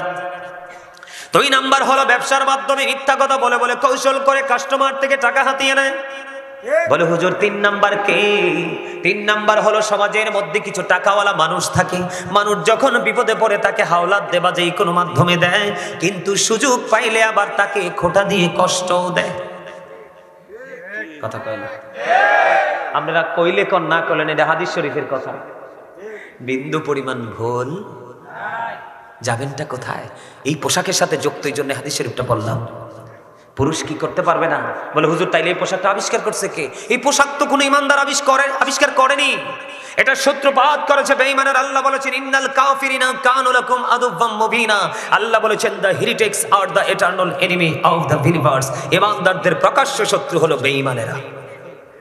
আপনারা বুঝেন না? আমাদের জন্য সুন্নাত ছিল মেসওয়াক। যদি কষ্টটা হতো, প্রত্যেকটা নামাজের আগে রাসূল মেসওয়াক করার অর্ডার দিতেন। আমাদের কষ্ট হবে জন্য এত শক্ত নির্দেশনা দেননি, কিন্তু আমরা এই মেসওয়াকের মতো পবিত্র সুন্নাতকে ডিলিট করে দিয়েছি। কৌশলে বেঈমানেরা ব্রাশ ঢুকিয়ে দিয়েছে আপনার আমার হাতে। বাংলার আনাচে কানাচে ছিল ফুরকানিয়া মাদ্রাসা, মা বোনেরা সকাল হলে বাচ্চাদেরকে মাদ্রাসার দিকে পাঠিয়ে দিতেন। এখন আর কোরআন তেলাওয়াতের আওয়াজ শোনা যায় না। এখন মা বাবারা তাহাজ্জুদের উঠতে উঠে সাজে, মা বিশেষ করে মা ছেলেকে কিন্ডারগার্টেন ইংলিশ মিডিয়ামে নেবে, এইটাও বেঈমানদের একটা অপকৌশল। নারীরা দেখবেন পাতলা পোশাক পরে হাঁটে, এই নারীরা হলো বেহায়া। আল্লাহর হাবিব বলেছেন, যেই নারী পোশাক পরার পরেও তার অঙ্গটা অন্য মানুষ দেখতে পায়, তোমরা মনে করবে এই নারী পোশাক পরিহিত নারী নয়, এই নারী ল্যাংটা উলঙ্গিনী। জোরে বলেন না নাউজুবিল্লাহ। আল্লাহ কো তোমার ঘাড় কত মোটা, তুমি কত পয়সার মালিক হইছো গো খালা, তুমি আল্লাহর অর্ডার মানো না। আল্লাহ কয়, ওয়াকারনা ফি বুয়ুতিকুন্না ওয়ালা তাবাররাজনা তাবাররুজাল জাহিলিয়াতিল উলা। আল্লাহ আকবার কইতেন, এই কই জানাম নেই, আরে আল্লাহকে রাগ করে নি চলি যান, তা আল্লাহর কাছে ধরা হরি যাবো তো। আল্লাহ কবে তুমি কি অস করছো, তোর মুসল্লি ছুটি গেছে গেলে ফিরা দিবা, আরে ধরি। আচ্ছা তাই ঠিক আছে, ওকে আসেন আমার দিকে তাকান। আমি বেশি আলজাল কথা বলার অভ্যাস না, আপনাদের যে কিন্তু দুর্বল, আপনাদেরকে মজা দেওয়ার জন্য একটু মাঝে মাঝে ব্যতিক্রম কথা বলি, এটাই উদ্দেশ্য, অন্য কিছু নয়। আল্লাহ কয় মহিলাদেরকে ঘরে থাকতে, ওই জাহিলি যুগের নারীদের মতো নিজের রূপটা বাইর হয়ে অন্য কোন পুরুষকে দেখাইতে আল্লাহ না করছে। ঠিক, আপনাদের এলাকার মা বোনেরা নিশ্চয়ই পর্দা করে না? কারণ পাহাড়ি এলাকার মানুষ, তারা নিশ্চয়ই পর্দা করে।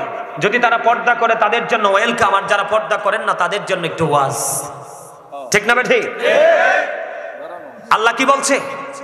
নারীদেরকে ঘরে থাকতে বলছে, কি করতে বলছে? তার মানে পর্দায় থাকতে বলছে। বলো হুজুর আমরা কি চার পায়ে জন্তু নিয়ে আমরা ঘরে থাকবো? হ্যাঁ বের হবেন, আপনি পর্দা নিয়ে বের হন, এমন ভাবে বের হন আপনার বডিটা কেমন এটা কোনো পুরুষ যেন অনুভব করতে না পারে। এমন বোরকা পরে কষাই দেখলে বুঝবো বেডির উপর নিচে কয় বোন গোস্ত। আর আমি আপনার হাসায় এটি লজ্জা থেকে বলছি, আমার মুসলমান মা বোন তো এমন বোরকা পরে ইমাম সাহেব তার দিকে তাকাইলে আরেকবার খাবারের দাওয়াত দিলে ইমাম সাহেব যাইতে লজ্জা বোধ করবে, কারণ লজ্জা সব সময় থাকে চৌকে। লজ্জা কোথায় থাকে? বোরকা পরবেন আপনি নিজেকে আবৃত করার জন্য, কি বলেন দাদা ভাই? কিন্তু আপনি এমন বোরকা পরেছেন, এমন ভাবে পিছন দিক দিয়ে একটু ছবি তুলতে বলবেন আপনার বান্ধবীকে যে আমি বোরকাটা পরেছি, বোন তুই একটু ছবি তোল। আমি কিন্তু কাউকে খাটো করে বলছি না, বাস্তবতা বলছি। এই নারীদের কথা এই জন্য বলছি, এটা মেরাজের চাঁদ। আল্লাহর হাবিব যখন জান্নাত জাহান্নাম পরিদর্শন করলো, জাহান্নামের দিকে যাইয়া দেখলেন বন্ধু শুধু ধনী ধনী মানুষ আর মহিলা। নাউজুবিল্লাহ বলেন না? শুধু পৃথিবীর যারা বড় লোক এই মানুষগুলো আর মহিলা।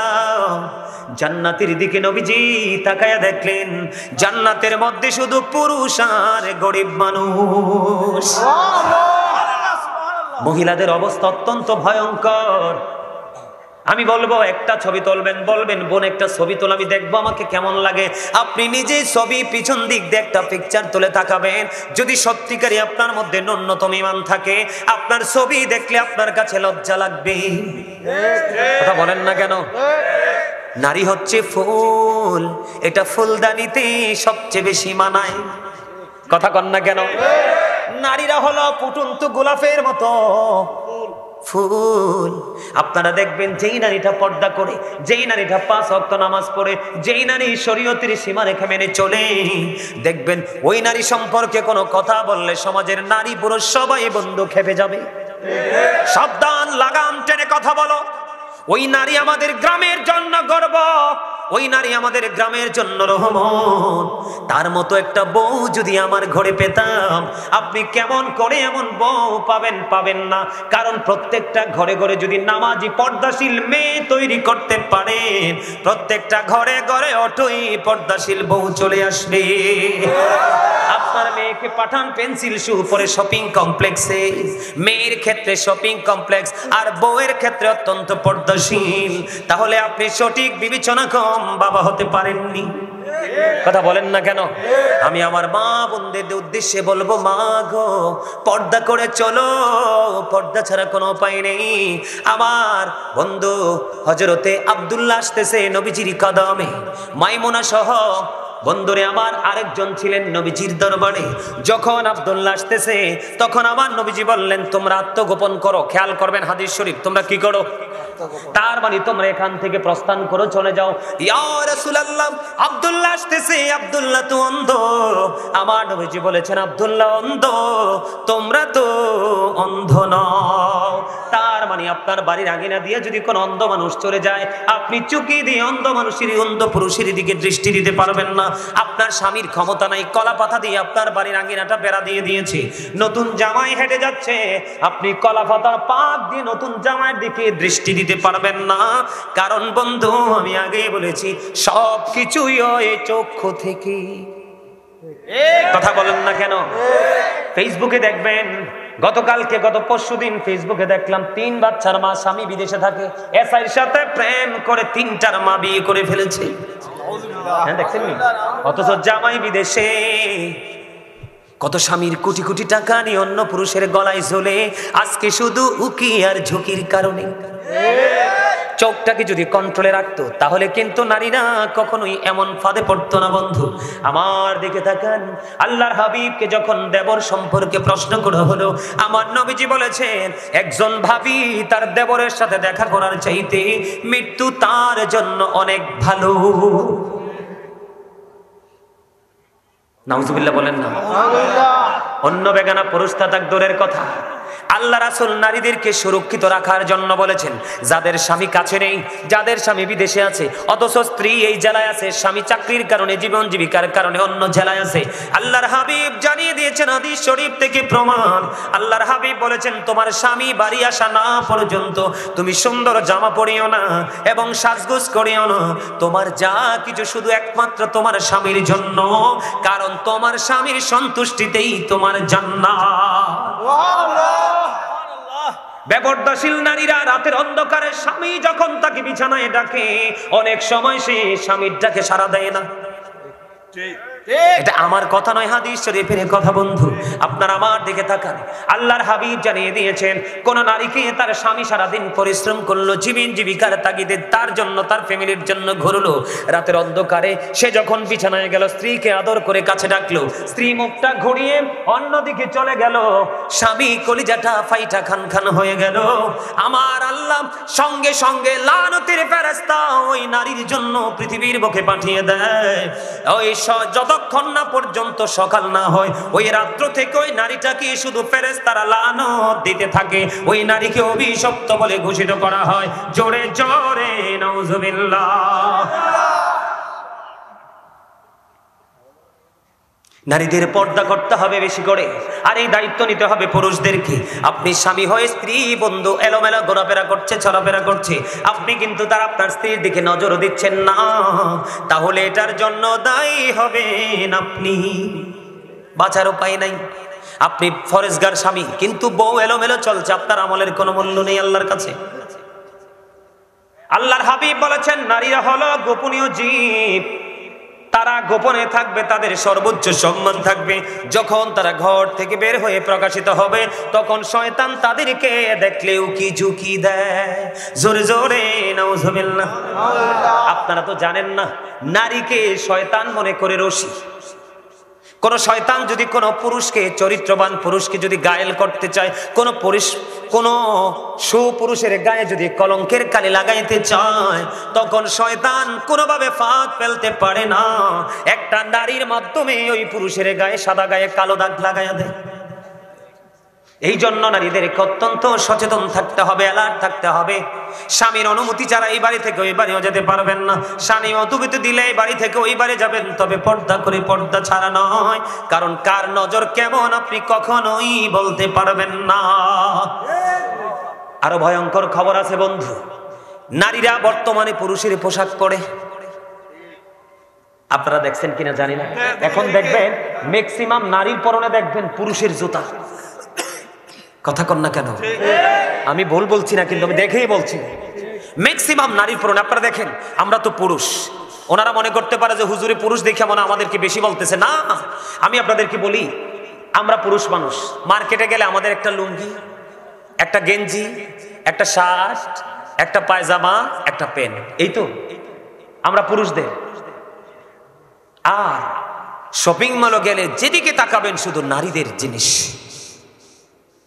কতটা ধ্বংস হয়েছে নারীরা, কতটা পথভ্রষ্ট হয়েছে তারা, কতটা অভিশপ্ত হয়েছে, কতটা লানত প্রাপ্ত হয়েছে। নারীদের জুতাগুলো অত্যন্ত ডিজাইনেবল। আপনি চাইলে সর্বোচ্চ হাই হিল পড়তে পারেন, মিডল হিল পড়তে পারেন, আবার ফ্ল্যাট পড়তে পারেন। পারেন না? নারীরা পড়তে পারে না? তাদের কোয়ালিটির কোনো শেষ। এত সুন্দর সুন্দর ডিজাইনেবল জুতা ছেড়ে তাদের নজরটা পুরুষের জুতার দিকে। কথা কন না কেন? ভুল বলছি? গেল একটা। এবার আসেন, এবার আমার দিকে তাকান। আমি বাস্তবতা বলছি, আপনারা হাসছেন না। যারা এডি করে, কেউ হইলে আপনার নাতনি, নাইলে আপনার ওয়াইফ, নাইলে আপনার পুত্রবধূ, বাচ্চা থাকার উপায় নাই।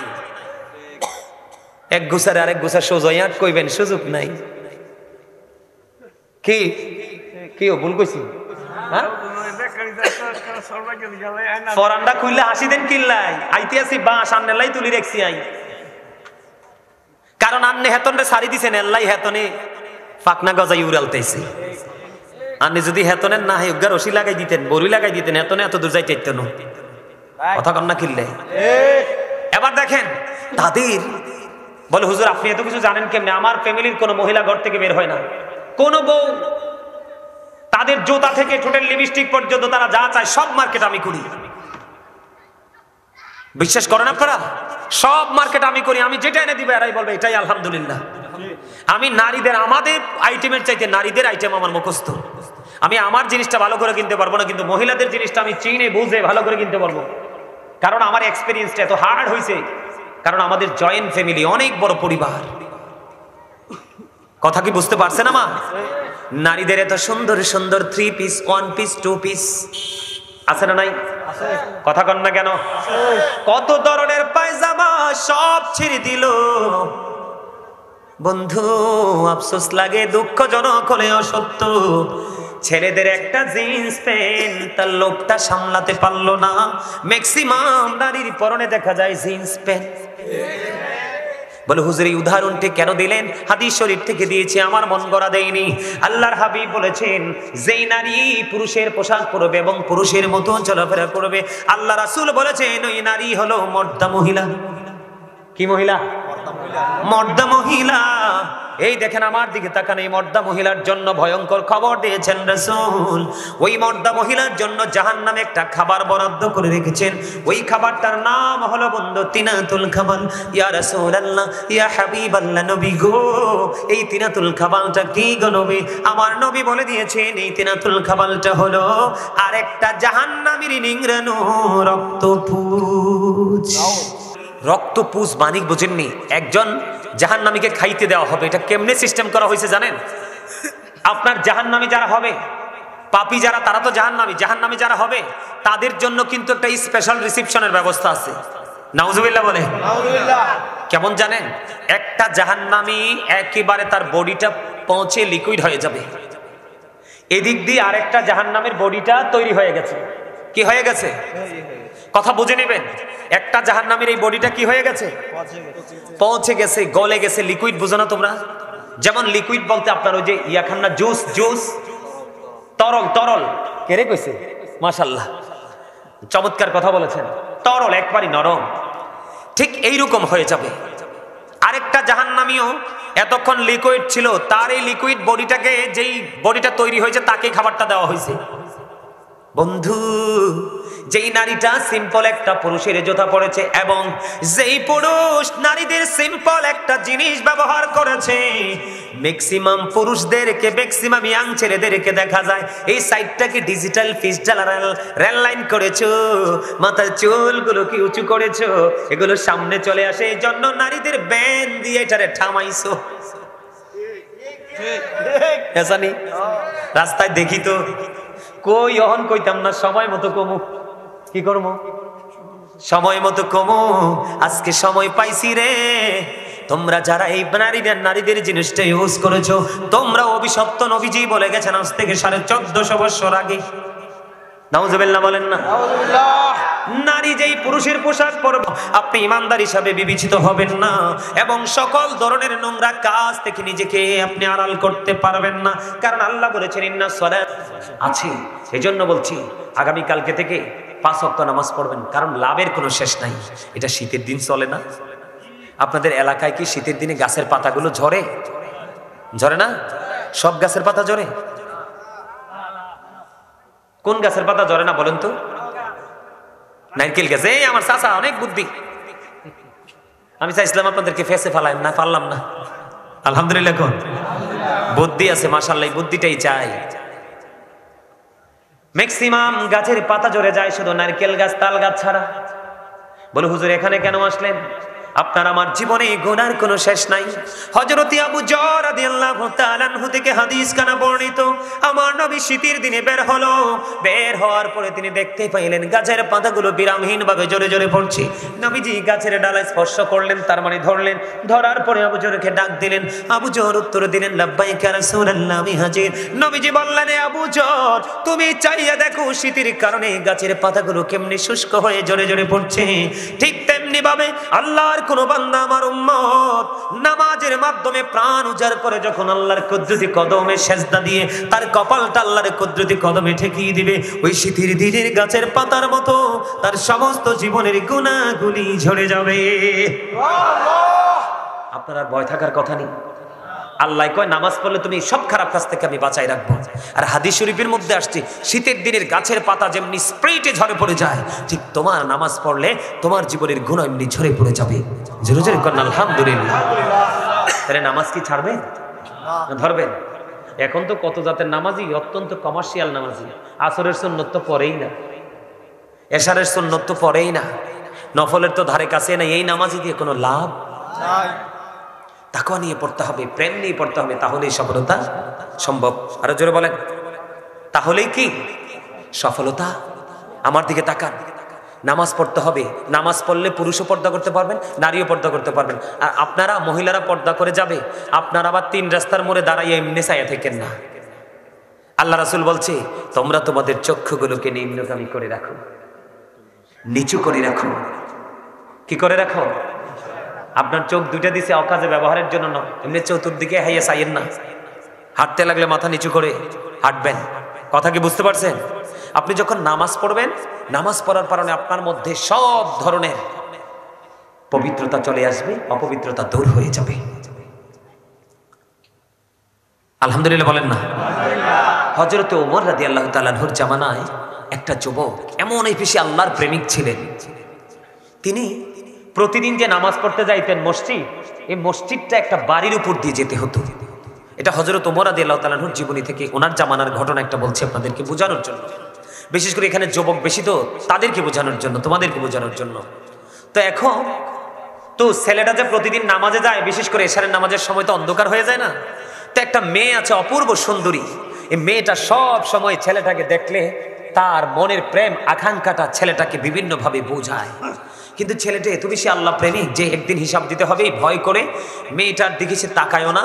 সে কি করে, একদিন সে তাকে সবসময় এড়িয়ে যায়। একদিন এরকম করতে করতে দিন যাচ্ছে যাচ্ছে যাচ্ছে, হঠাৎ করে একদিন এশার নামাজ পড়তে গেলেন। এশার নামাজ শেষ করে যখন সে তার বাড়ির উদ্দেশ্যে রওনা হলেন, মেয়েটা এমন ভাবে মেয়েটা প্রেম আকাঙ্ক্ষা দেখালেন, ছেলেটা আর থাকতে পারলো না। ছেলেটা সোজা মেয়েটার ঘরে চলে গেল। যাওয়ার পরে দেখলেন মেয়েটা এমন একটা পরিবেশ তৈরি করে ফেলেছে যেন স্বামী স্ত্রীর ভাসর হবে। নাউজুবিল্লাহ বলেন। নাউজুবিল্লাহ। মানে মেয়েটা ছেলেটাকে এত বেশি ভালোবেসে ফেলেছে, এটা কোনোভাবেই সে মানে এটাকে তার কাছাকাছি এসে তাকে আপন করে বোঝানোর মতো সক্ষমতা হয় না। বিভিন্ন কৌশল তাকে শয়তান ধোঁকা দিয়েছে, সে ঘরে চলে গেল। যাওয়ার পরে বন্ধু যখন এই পরিবেশটা এত ভয়ঙ্কর হয়ে গেছে, হঠাৎ করে ছেলেটার অন্তরে ওই যে কিয়ামতের দিনের কথা বন্ধু মনে হয়ে গেল। ওই যে সূর্যটা মাত্র 1.5 হাত উপরে থাকবে, সূর্যের কিরণে মাথার মগজটা টকবক টকবক করে উতরাবে, কান পর্যন্ত ঘাম এসে যাবে, চারপাশ বন্ধু দুর্গন্ধময় হয়ে যাবে, সহ্য হবে না। ছেলেটার ওই দিনের কথা মনে হলো। চিন্তা করতে করতে মেয়েটার ঘরের মধ্যে বন্ধু ছেলেটা বেহুশ হয়ে গেল। আল্লাহু আকবার বলেন না? আল্লাহু আকবার। ছেলেটা বেহুশ হয়ে গেল। বন্ধু সে তার সেন্সটা হারিয়ে ফেলেছে।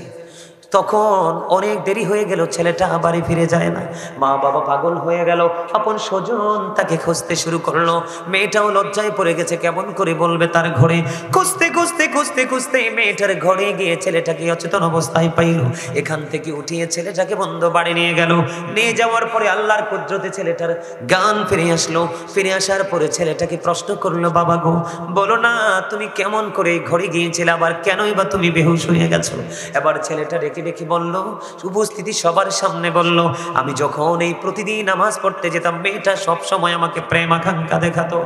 আমি আজকে নামাজ পড়ে আসার সময় কেমন করে যে মেয়েটার ঘরে চলে গেলাম এটা আমি উপলব্ধি করতে পারিনি, কিন্তু যাওয়ার পরে যে পরিবেশটা নোংরা সেটা আমি বুঝতে পেরেছি। এখান থেকে কেমন করে যাব, আমার পরকালের চিন্তা আমার হৃদয়ে চলে আসলো। সেই দিনের বন্ধু তো কেউ নাই রে, কে আমাকে সুপারিশ করবে? ভয় আমার হৃদয়ে রাজ্য তোলপাড় শুরু করে দিলাম। চিন্তা করতে করতে আমি বেহুশ হয়ে গেলাম। পুরো বিস্তারিত ঘটনাটা খুলে বলতে দেরি, মা বাবা আপন স্বজনের সামনে ছেলেটা চিরদিনের জন্য নিদ্রায় শায়িত হয়ে গেল। তার মানে ছেলেটা মৃত্যুবরণ করলো। ইন্না লিল্লাহি ওয়া ইন্না ইলাইহি রাজিউন। বন্ধু ছেলেটা যখন মারা গেল বুঝিনি মা বাবার কেমন অবস্থা হবে।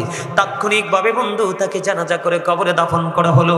সকাল যখন হলো, সকাল হতে না হতেই ওমর রাদিয়াল্লাহু তাআলা আনহুকে খবর দেওয়া হলো। তিনি খবর দেওয়ার পরে জলদি ছুটে আসলেন, আসার পরে বিস্তারিত ঘটনা শুনলেন। এবার তিনি বললেন, জলদি চলো ওই ছেলেটার কবরের পার চলো, জলদি করে সবাইকে নিয়ে কবরের পারে চলে গেল।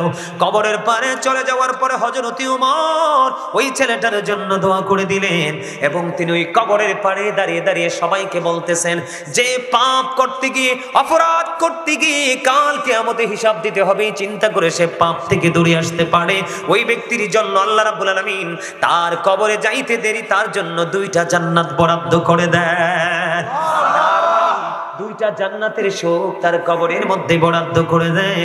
হযরত ওমর এই কথা বলতে দেরি রে, সঙ্গে সঙ্গে ওই যুবকের কবর থেকে আওয়াজ আসলো, হ্যাঁ হযরত ওমর, আপনি যা বলেছেন সব সত্য গো, আমাকে কবরে রাখতে দেরি গো, আমার কবরের মধ্যে 2টা জান্নাতের শোক আমি পেয়ে গেছি। নামাজ মানুষকে এইরকম চরিত্রবান বানায়। তোমাদেরকে বোঝানোর জন্য আমি কথাগুলো বলছি,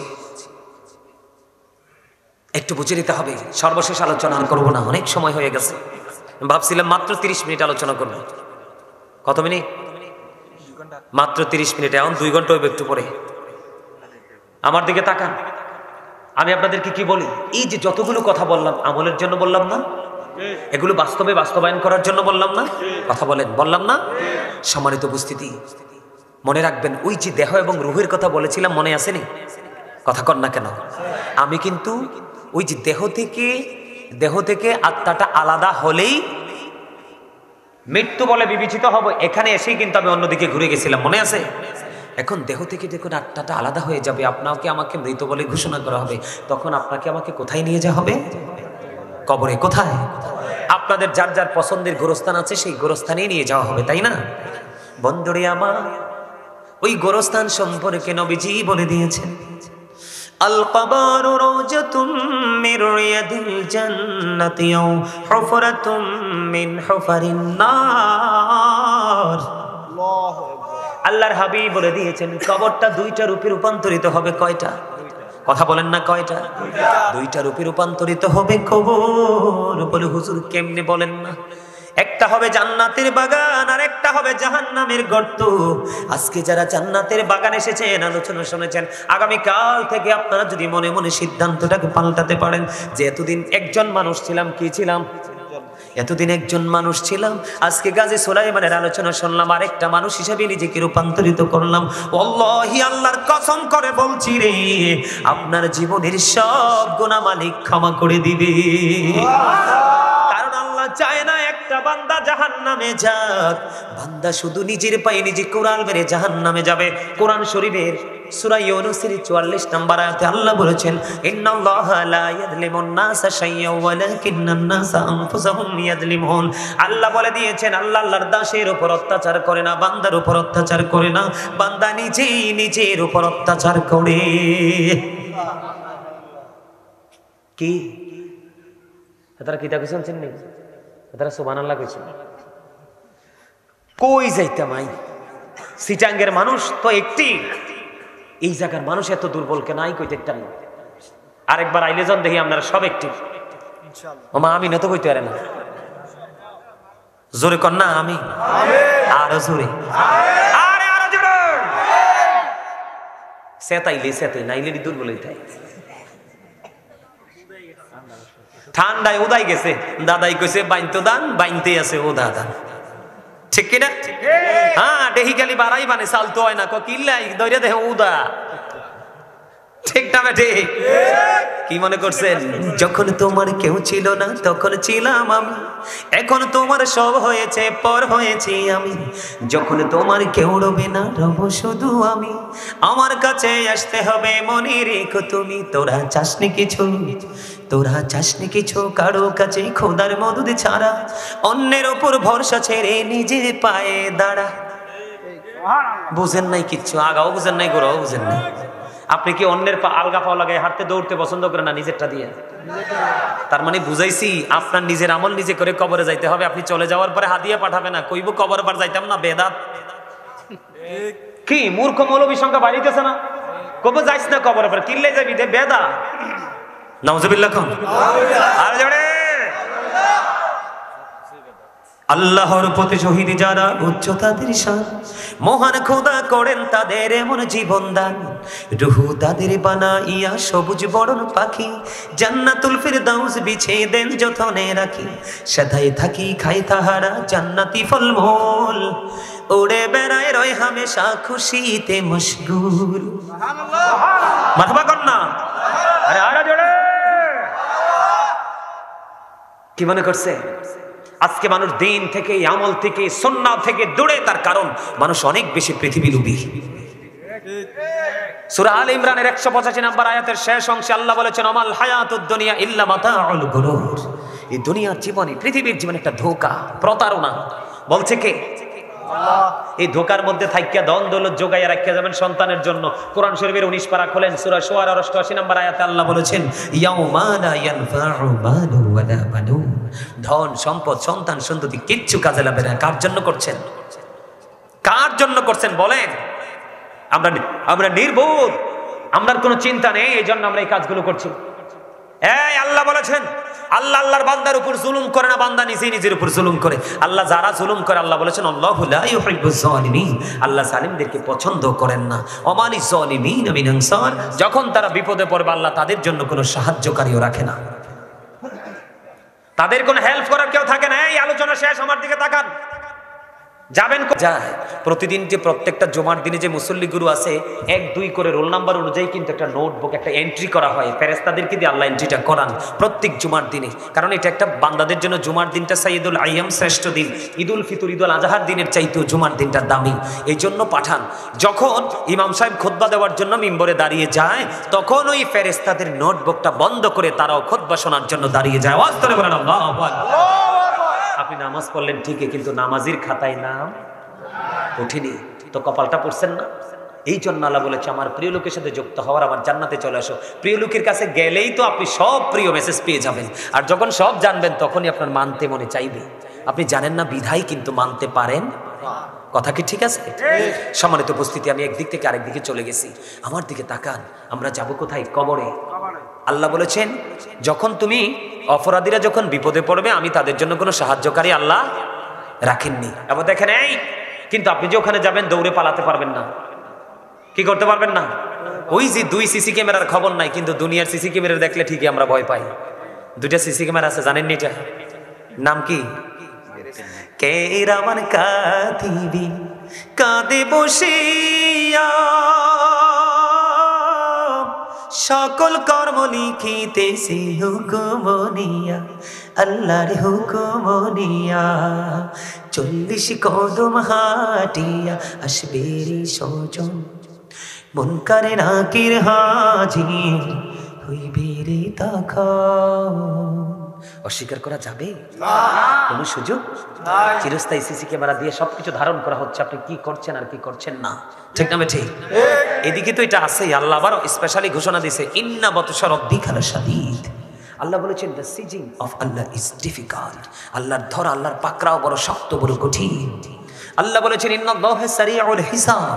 আল্লাহ is quick to take account. Allah হিসাব গ্রহণে অত্যন্ত তৎপর।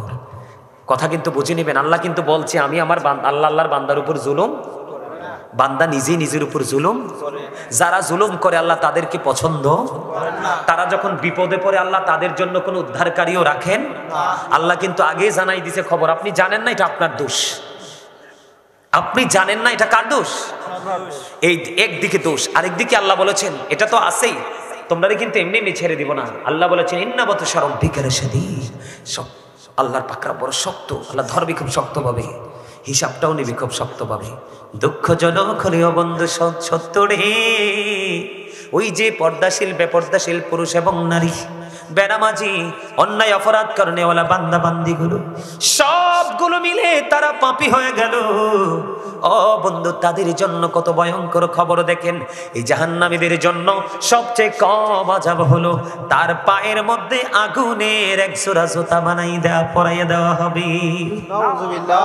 যেরকম না, নাউযুবিল্লাহ। আগুনের জুতা পরতে পারবেন নি? পৃথিবীর আগুনের মতো নয় রে। হযরত আবু হুরায়রা রাদিয়াল্লাহু তাআলা আনহু বলে দিয়েছেন, আমার নবী বলেছেন, ওই আগুনের জুতা পৃথিবীর আগুনের মতো নয়। আল্লাহ রাব্বুল রাব্বুল আলামিন 1000 বছর আগুনটাকে উত্তপ্ত করেছে। 1000 বছর তাপ দেওয়ার পর এটার রং হয়ে গেছে লাল। আল্লাহ কয় না না, এই যে 1000 বছর তাপ দিয়ে তো হিংস্র করেছে আগুন রে, এই হিংস্র আগুন দিয়ে হবে না, এটাকে আরো বেশি বৃদ্ধি করতে হবে। আল্লাহ আরো 1000 বছর তাপ দিলেন, আগুনটার রং হয়ে গেল বন্ধু সাদা। আল্লাহ বলেন না না, আগুনকে আরো হিংস্র করতে হবে, আরো 1000 বছর বন্ধু আগুনকে তাপ দিল। তাপ দেওয়ার পরে আগুনটা হয়ে গেছে কালো। এক এক করে 3000 বছর আগুনটাকে উত্তপ্ত করে একবারে হিংস্র করে বন্ধু আল্লাহ রাব্বুল আলামিন বরাদ্দ করে রেখেছে। কারণ বলে হুজুর আল্লাহ এত কঠিন কেন? আল্লাহ কঠিন হবে আপনার আমার কর্মের কারণে। আপনি সুদ খাই আরেক ফকিরকে আরো নিঃস্ব করে দিয়েছেন।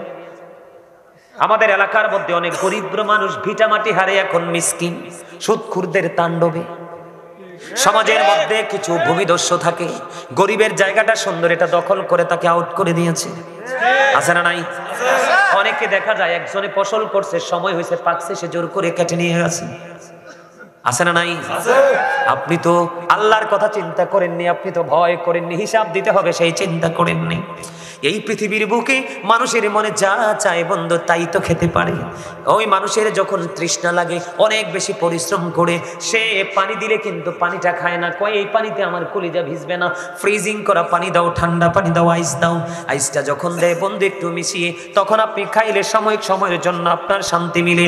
বন্ধু জাহান্নামে তো ভয়ঙ্কর, ও বন্ধু পাপ করো না, পাপীদের জন্য তো ভয়ঙ্কর জায়গা বরাদ্দ করা আছে।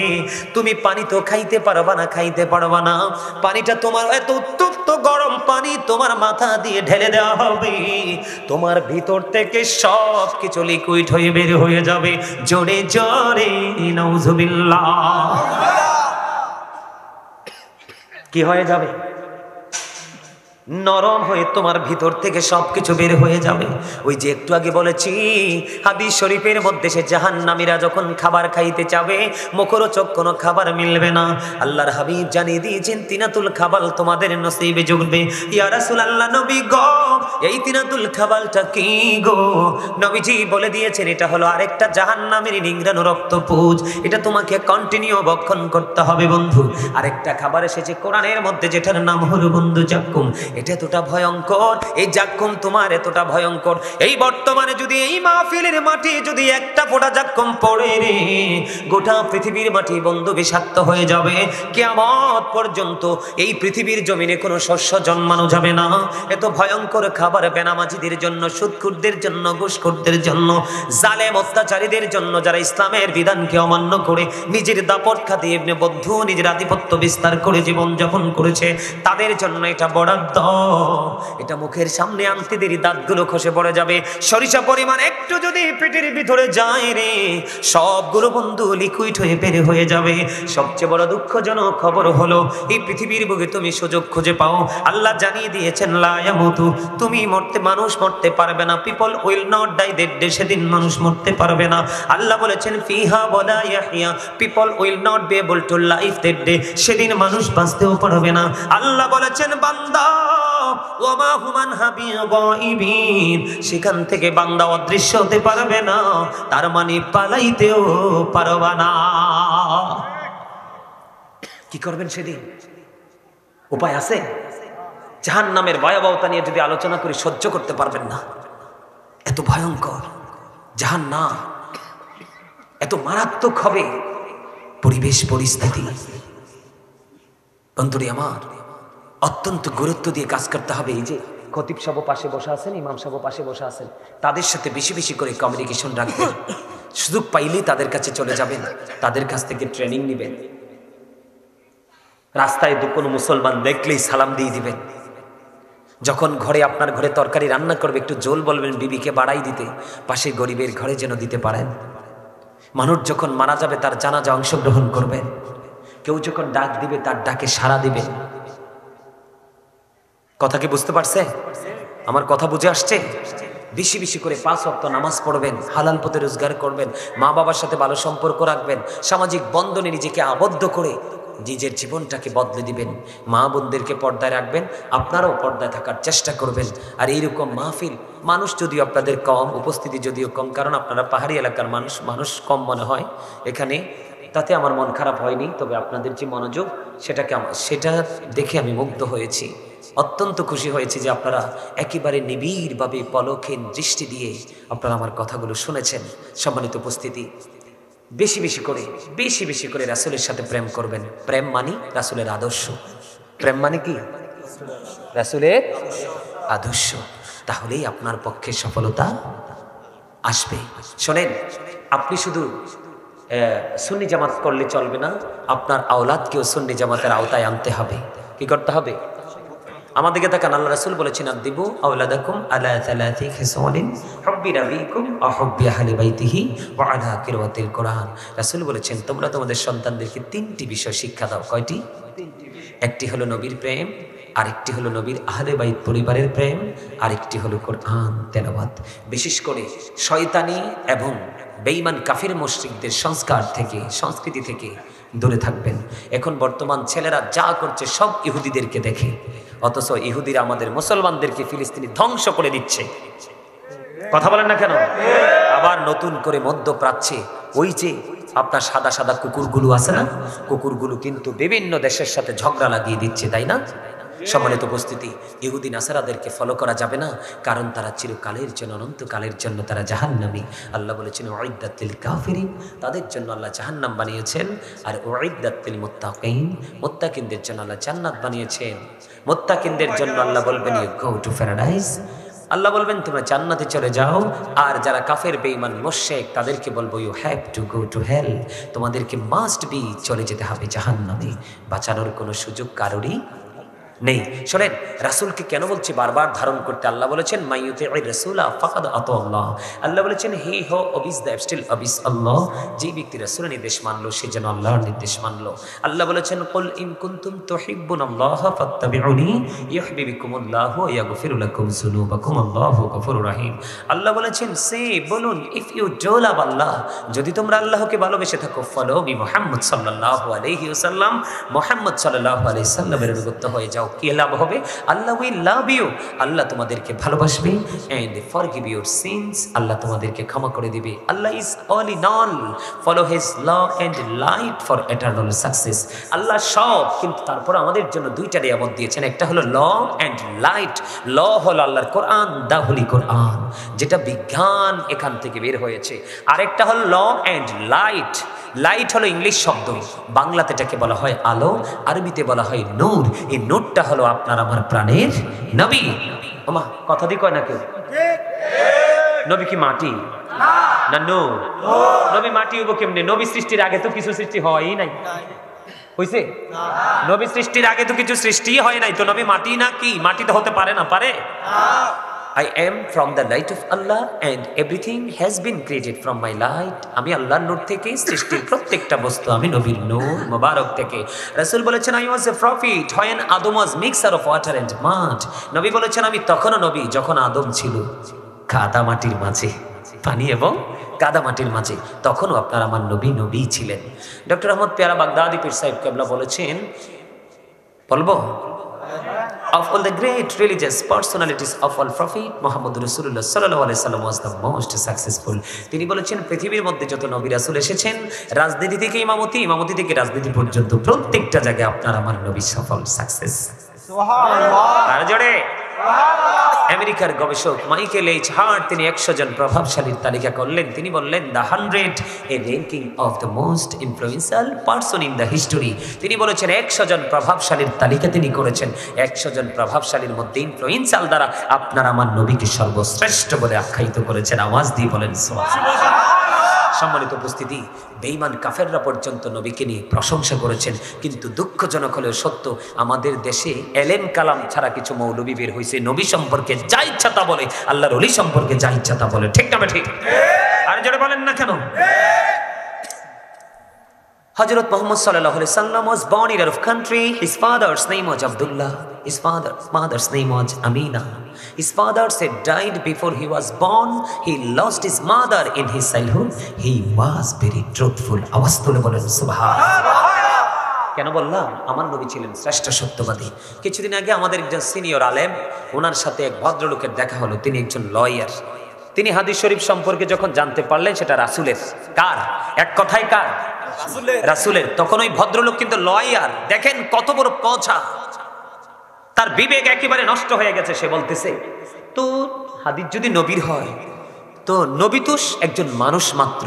নাউজুবিল্লাহ বলেন না। সেই ভদ্রলোক কি বলতেছে?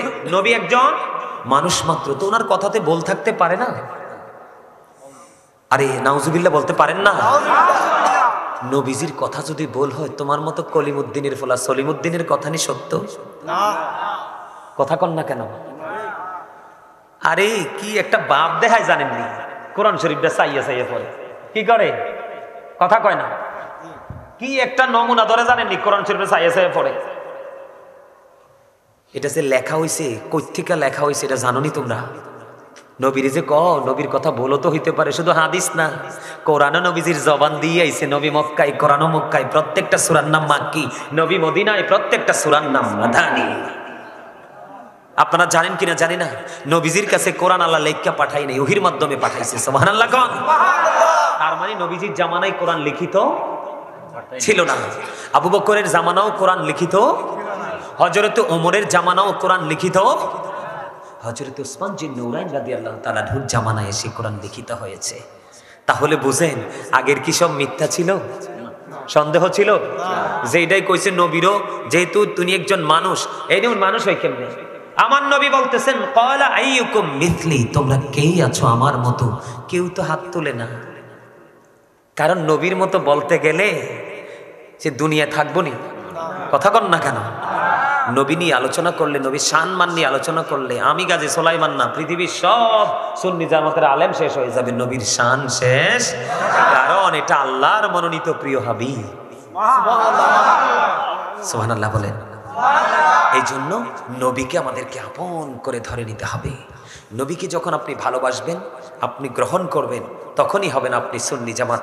আর এই সুন্নি জামাতই হলো শ্রেষ্ঠ দল। আহলে সুন্নাহ ওয়াল জামাত ইজ দ্য বেস্ট পার্টি। এটাই হলো শ্রেষ্ঠ দল। এটার জন্য জান্নাতের খবর নবীজি দিয়ে গেছেন, আর বাকিগুলার জান্নাতের খবর নবীজি দেন নাই। সম্মানিত উপস্থিতি, ওমা অনেক কথা বলে ফেলেছি। আপনার তাবারুক আছে ইয়া বিরানি, আপনাদের জন্য তারা তাবারুকের ব্যবস্থা করেছেন। আমি একটু জিকির করব, জিকির করে রাসূলকে দাঁড়ায় সালাম দিব। আপনারা কি সালামের পক্ষের না বিপক্ষের? মনে রাখবেন। আমার দিকে তাকান। আল্লাহ সূরা ফাতির 9 নম্বর আয়াতের শেষ অংশে বলেছেন, অতুআযিরহু ওয়া তুওয়াক্কিরহু। আল্লাহ বলেছেন, help him and respect him. তোমরা আমার হাবিবকে সাহায্য করো এবং সম্মান করো। আমরা রাসূলকে জাস্ট সম্মান করছি কারণ ইনি হচ্ছেন শ্রেষ্ঠ সম্মানের মালিক। কথা কন না কেন? আচ্ছা কোন তো নবী ছাড়া আর কেউ কি সম্মান করা যায়?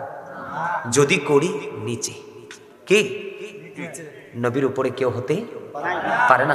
আপনার ভালো না লাগলে আপনি দিন না সালাম, কিন্তু যারা নবীকে ভালোবাসে, এক একজনের ভালোবাসার বহিঃপ্রকাশ এক এক রকম। আপনি তো তার গায়ে কলঙ্ক দিতে পারেন না। ঢাকা গাজীপুরে এক ভদ্রলোক, আপনারা মিডিয়াতে দেখছেন কিনা জানেন, এখানে ইয়াং ছেলেরা হয়তো দেখতে পারে, ইন্টারন্যাশনাল যমুনা টিভি, সময় টিভি, এন টিভি, আর টিভি, সব টিভিতে আসছে। এক ছেলে গাজীপুরের, সে ভাত খায় না, কন্টিনিউ খেজুর খায়। আমার নবীর প্রিয় খাবার খেজুর, আমি যতদিন বাঁচবো খেজুর খেয়ে বাঁচবো। সে তো নবীর সাথে প্রেম করে খাচ্ছে। এখন আপনি কি তাকে বেদাতি বলবেন?